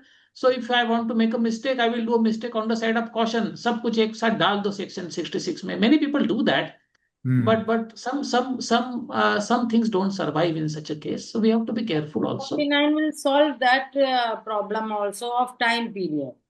Yes, that solves the time period For problem. searching Okay. 3-4 years are gone, then 49 is a saving grace. And as you mentioned, the Mehul Choksi, banker also have just closed its eyes. We have very, RBI has formulated very, very clear, guidelines everywhere. Each act is specified. Like we were, if I am taking a mortgage, each step is specified what I have to do, what I have to create. Only common sense I have to use mine.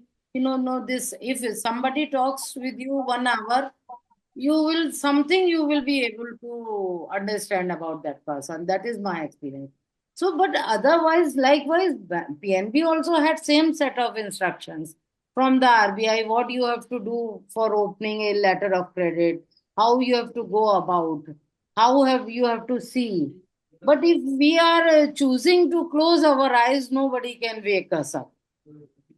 Both parties were, Mehul Choksi, he had a defraud intention. The banker also, they have not even used their normal prudence. There is a admi kitna bhi bada ho. I have seen the biggest person whom I was a salaried person, and that person is running thousands of crores of business.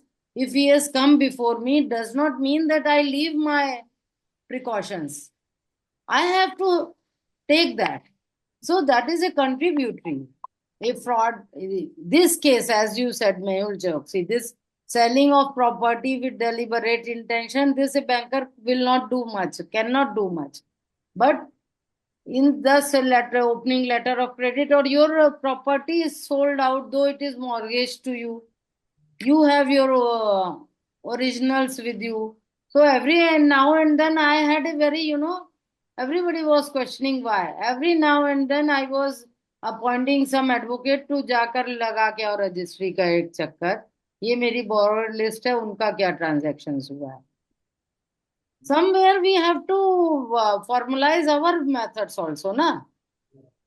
Whatever is written is enough for either opening a LC, whether doing a business. Everything is black and white. RBI is very, very clear-cut instructions they give. There is no doubt, no confusion, nothing. We sometimes choose कि अरे इतना बड़ा आदमी है, बाद में sign कर देगा. That is, otherwise nothing happens. अगर हम अपना But at the end of the day, madam, whether there is connivance or not, the intent of the borrower is very much clear. So Yeah, I don't know. he made use of certain lacuna. So wherein actually letter of credits or the bank guarantees. So bank guarantees actually were not, I would say, the buyer's credit. I think there was a buyer's credit in the case of Nirav Modi as well. So What happens? they made use of that very lacuna in the software. So wherein We've those done very it. See, after yes. Harsh Mehta case, the banking has changed entirely. Every step is, codified. Every step. When you are opening the account, if I want to introduce somebody, I have to introduce in writing. If he doesn't have any such things, and I say, "Bhai, follow iska, I know him," so I have to sign. Everybody has their social obligations. But sometimes banker or the creditors, they are not so much so alert. The warning signals come, the signal comes. We, as a banker, we are also not, then fight goes up to there. So Udiraji, just one more question. So in my recent assignment, so which I've got about a few months back only. So thing is that now there is a section 66 subpart 2, which talks about the responsibility of the director. So wherein insolvency application is already filed, and this is the intermittent period between the admission of that very application and running the business with the responsibility. So now thing is that in this very case, what I see that there was a right issue lately, so which actually was there not more than so within the period of last 2 years from the admission of the application, and that very right issue amount of entire amount of very huge amount, this has been diverted, and moreover the stock of a huge amount which runs into around 60-70 crores is removed. Entire set of machinery is removed. Entire set of debtors. So if I communicate with the debtors, so those very amounts have been. So debtors say that they have paid the suspended directors, but somehow that very amount is somehow shown as outstanding in the balance sheet of the company. So this is a huge fraud. So wherein actually I do see that business is not run with the responsibility. Moreover, yes, there is an intent to defraud the creditors. So how should I go about it regarding section 66 subpart 1 or maybe 66 subpart 2? If they say they have paid, then there must be some records, na sir? There are records, madam. There are records. They are not actually providing the books of accounts. But yes, I do have evidence. If I go to the units over there, so like there are 2 units and I could not found any machinery. So machinery is not there, which actually like in IPO or in the rights issue, it was quoted that there was around 600 machines over there.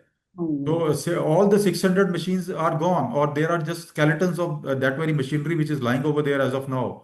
Not since So, beginning. That is, the mind was set since beginning to siphon of funds. It so seems. my specific query here is that this is done in the last 2 years of the this very after the filing of the insolvency Yes, sir. application. And I Like would add section, something here, yes. sir.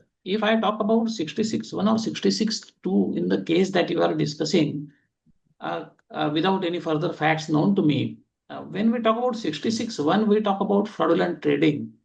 That is running the business with an intent to defraud or any other fraudulent purpose.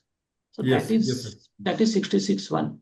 And 66.2 is the partners or the directors knew that there was no reasonable prospect of avoiding insolvency and they did not exercise due diligence. The case that you are stating is more as 66.1 than 66.2. Okay. 66.1 is more hard hitting, that you are running and doing transactions which are completely fraud transactions, sham transactions, bogus transactions. 66.2 is you did not take due diligence, but Okay. So selling you, the machinery to somebody and taking money in individual name is not exercising due diligence or not exercising due diligence. It is more severe. It is 66.1 fraudulent trading only. 66.1. Yes, sir. Yes. That is So my 66. understanding. So One. primarily 66.2 is about running the business with the prudence. That is what it Yes, does. with the prudence. Yes. Yes. You don't tell your creditors, say operational creditors, even we don't do anything for operational creditors, but I will just give an example that you take material, say of 5 crores of rupees for operational creditors with the application having been filed, orders having been reserved, you take that material inside, you take the bill, and then the order comes and you tell those creditors, now your material is mine, but your claim will come as an operational creditors claim. So that is completely defrauding the creditors. So that can be done, but unfortunately nobody does anything for operational creditors. But this is an example I can tell you that something can be done for them. That is one part. Second part is what typically I have seen. I will just take 2 minutes. I know we are already past 6 o'clock. What I have seen is under 66 when you go, they will not give you any documents, books of accounts. So you are helpless. Then you file a section 19 subsection 2 application for non-cooperation. They come before NCLT and say that I have not maintained books only. Then bench says, he is not maintaining books. You go to MCA and make a complaint that they are running the company without maintaining books. And under 66, they take the same plea under section 19 and say that there is an order that I don't need to cooperate further because I don't have books. I never maintained the books. So the presumption of fraud when you don't maintain books is very critical, and that is very difficult to get from NCLT, unfortunately. We are trying our best in some matters that we are doing, but presumption of fraud when you are not cooperating is something which must be there as a part of the code or the regulations. Otherwise, they will continue to not cooperate, and we will find it very difficult to establish 66. Sir, I just want to add here, in two of my cases, so promoters have already filed various FIRs with the local police station saying that there has been various thefts in the company, and all the books of accounts and the digital records are gone. They are well prepared. They are well They catch prepared. fire. They catch fire. They get Fire stolen. has broken in the factory or office premises. This we have Or been doing, some world-class virus comes and every data is corrupted. All that happens. Sir, Uday sir, in fact, one of the judgments which I've gone through part of my 66 1 and 2 preparation, there are cases where the NCLT and NCLAT observed that mere non-cooperation doesn't amount to fraud. There is a judgment, sir. Yes, that is what I was coming to. So this is the typical advice that promoters get, that they say that there could be non-cooperation if you want to say so, but I have not maintained the books. So there cannot be a presumption of fraud. So when there are no books, how can you take out a 66 application? You don't have any data. You can't presume like that. That is the typical line of argument that at present I can see is coming from the promoters. So promoters are very well advised and they pre-plan. Yes, I can say so. Suppose Sir, they it are means if the one promoter is query. provided. Sir, Sorry, ma'am. Rakesh ji आप कुछ बोल रहे small हैं query. That suppose they are saying I am not maintaining, but they must be filing their returns somewhere. If they don't file, they don't do anything. As soon as they go down the drain, the last 2, 3, 4 years, they don't maintain books. If they maintain, they don't file income tax returns, they don't file company law returns, they don't go to the auditor, nothing. Details, nothing. No. That is typically in many of the cases that we come across. Sir, in this question, in this over here, I am Rakesh Tulsian. Yeah, My Rakesh ji, question go is, ahead. if suppose last 4 5 years no books of accounts given or something is not there, you have filed the 19(2), nothing happened. You can't file the PUFE application or Section 66 application, even though in the bank statement you have a thousands of crores of transactions happened. How you will prepare when you say ask a COC member to give a money for preparation of accounts or the audit? They say from where you will get the information. See, there are thousands of entries in the bank statement, but how you will proceed with? And the NCLT, when we went to the Sir, NCLT, I will add NCLT something saying, here, sir. I can yeah, understand this. Advocate Jayanti must be knowing Mr. correct. Sharath from Hyderabad. He's a very good friend of mine. So he was my forensic auditor in one of my cases, and because he is also an auditor and advisor to ED, etc., he had done that Kingfisher case also. He was the forensic auditor there. Okay, sir. So what he advised and gave me a forensic report saying that the absence of books is to be considered as a deliberate attempt to suppress facts. And then accordingly, he has devised a forensic audit report saying that because you are not giving many books, we are presuming that this is with an intention to fraud. So that is how I have drafted 166 application. I don't know how much success I will get, because the same thing which Advocate Jayanti was telling, that Section 19, they say non-cooperation, non-availability of books because they were never prepared. That is the stand they take. And then they come under 66 and say that there are no books. How can RP even say that there is fraud? So I'm yet to test that particular analogy. Let us see what happens. But yes, this is what is Sir, happening now. Because Uday sir, over here, one more point. If suppose the COC also doesn't want to incur expenses on that part, see, you have in your case you have appointed the Mr. Sarad or the other forensic auditor or the transaction auditor. In this part, the COC is not ready to incur expenses on the valuation or the transaction audit or other thing. You have a responsibility as a RP, but what you will do if the books of accounts are not there and 19(2) is going on, and no books. And now the NCLT asked the promoter to provide the books of accounts. So he said, "Sir, the data is half-heartedly prepared, and all my staffs has gone. So nothing is there. Whatever is there, we have already provided. Where is nothing?" Unfortunately, sir, we go and file application for funding for such an activities without any success. Sometimes the bench would ask you a question, are you a chartered accountant? Can you write books yourself? So such questions are also coming. So it is very difficult for the RP to go through such a situation. how I can RP understand, is sir. expected to write books for 5 years? That is not done. Then No, even if the RP no, would ma'am. want to In one write, of he the will case, need the people to do court has that, and told, that will court has have to be told. engaged. That is because Udayji, in one of the one, case, the court has told that you are a CA. You know how to read the bank statements. You can prepare. You can go ahead with that. If the promoter is not giving you, who stops you to do all these things? you see what bank statement, what happens now when person is to defraud, first thing he does that stop any kind of communication with the banker. You send notice, they will not respond. You ask for a statement, they will not give.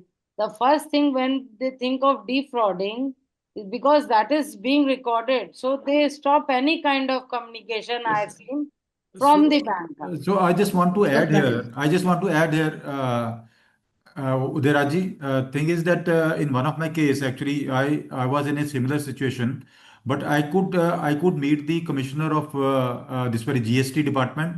I could meet income tax commissioner. I could get various kind of whatever data was available with them. I could collate that very data, and from the GST statements.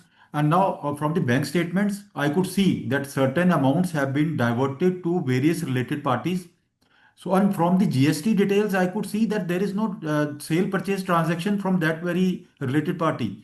So, accordingly, I put up a Section 66 application. So, wherein the owners of this very maybe proving that very transaction, that very transaction diversion of money, because no actually purchase is there, and so no money should go to that very related party. So I could find out from the GST transactions or the VAT transactions.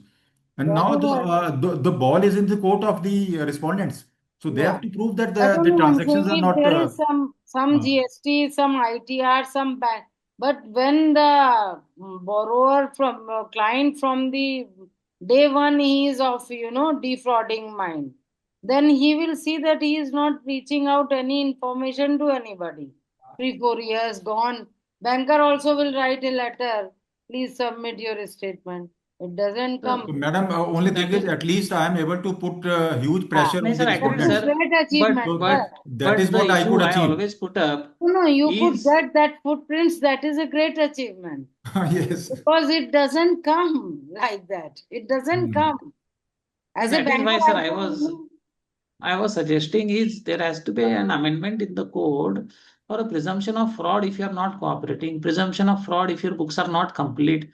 What stops them from keeping complete books of account? So there has to be a presumption which will have to be rebutted by the promoters only.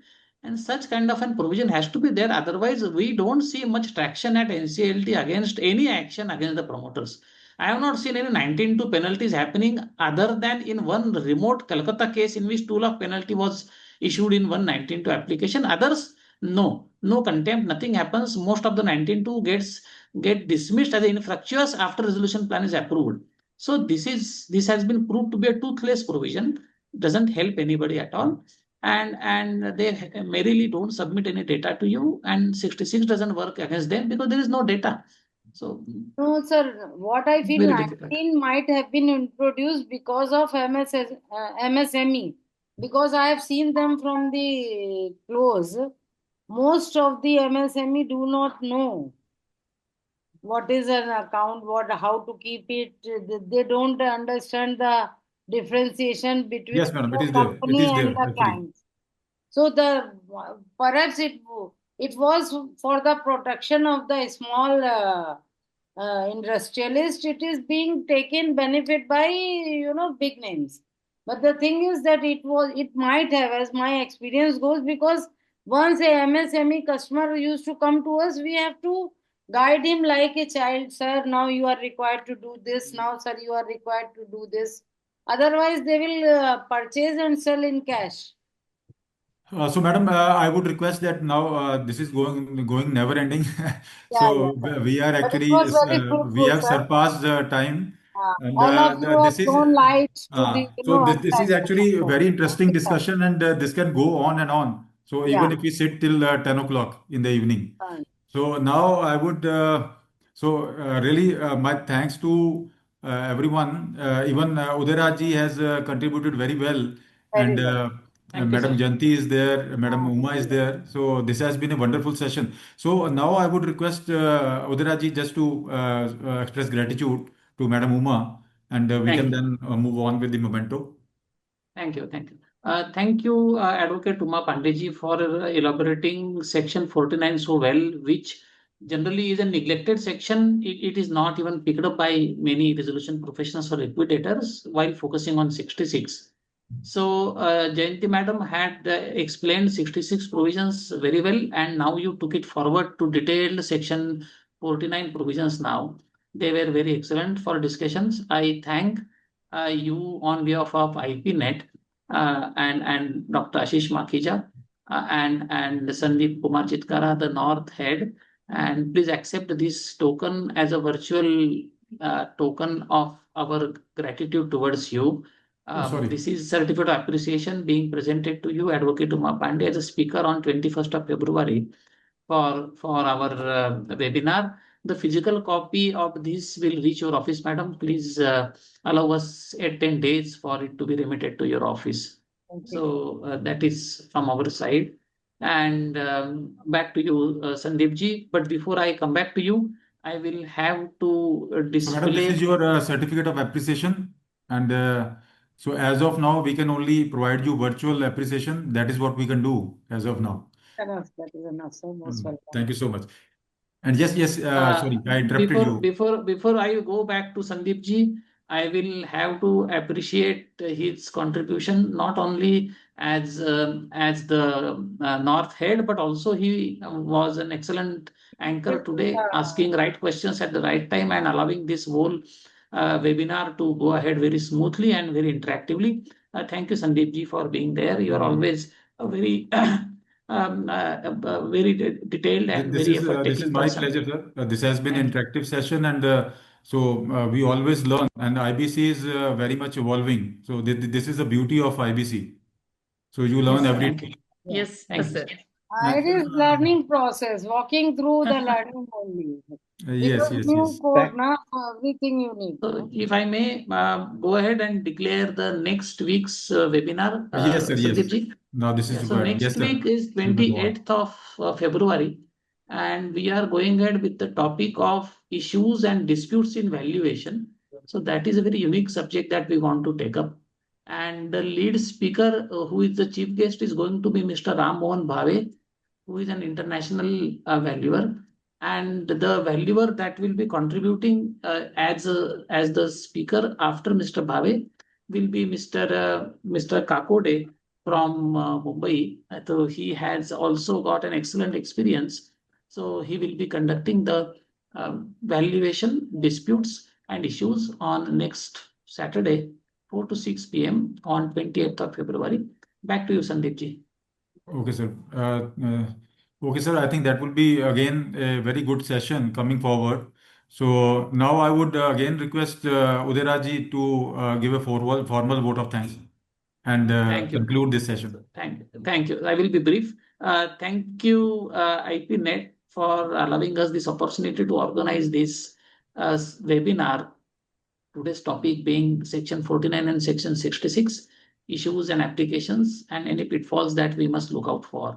So this was well organized by Sandeep ji. I thank IPNet and the technical support for the same. I thank the whole of the team of IPNet North for being there.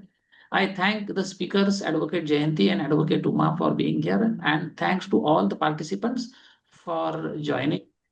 And last but not the least, Dr. Ashish Makhija for his excellent leadership that allows us to go ahead. Thank you very much. Back to you, Sandeep ji. Thank you. Thank you. Okay.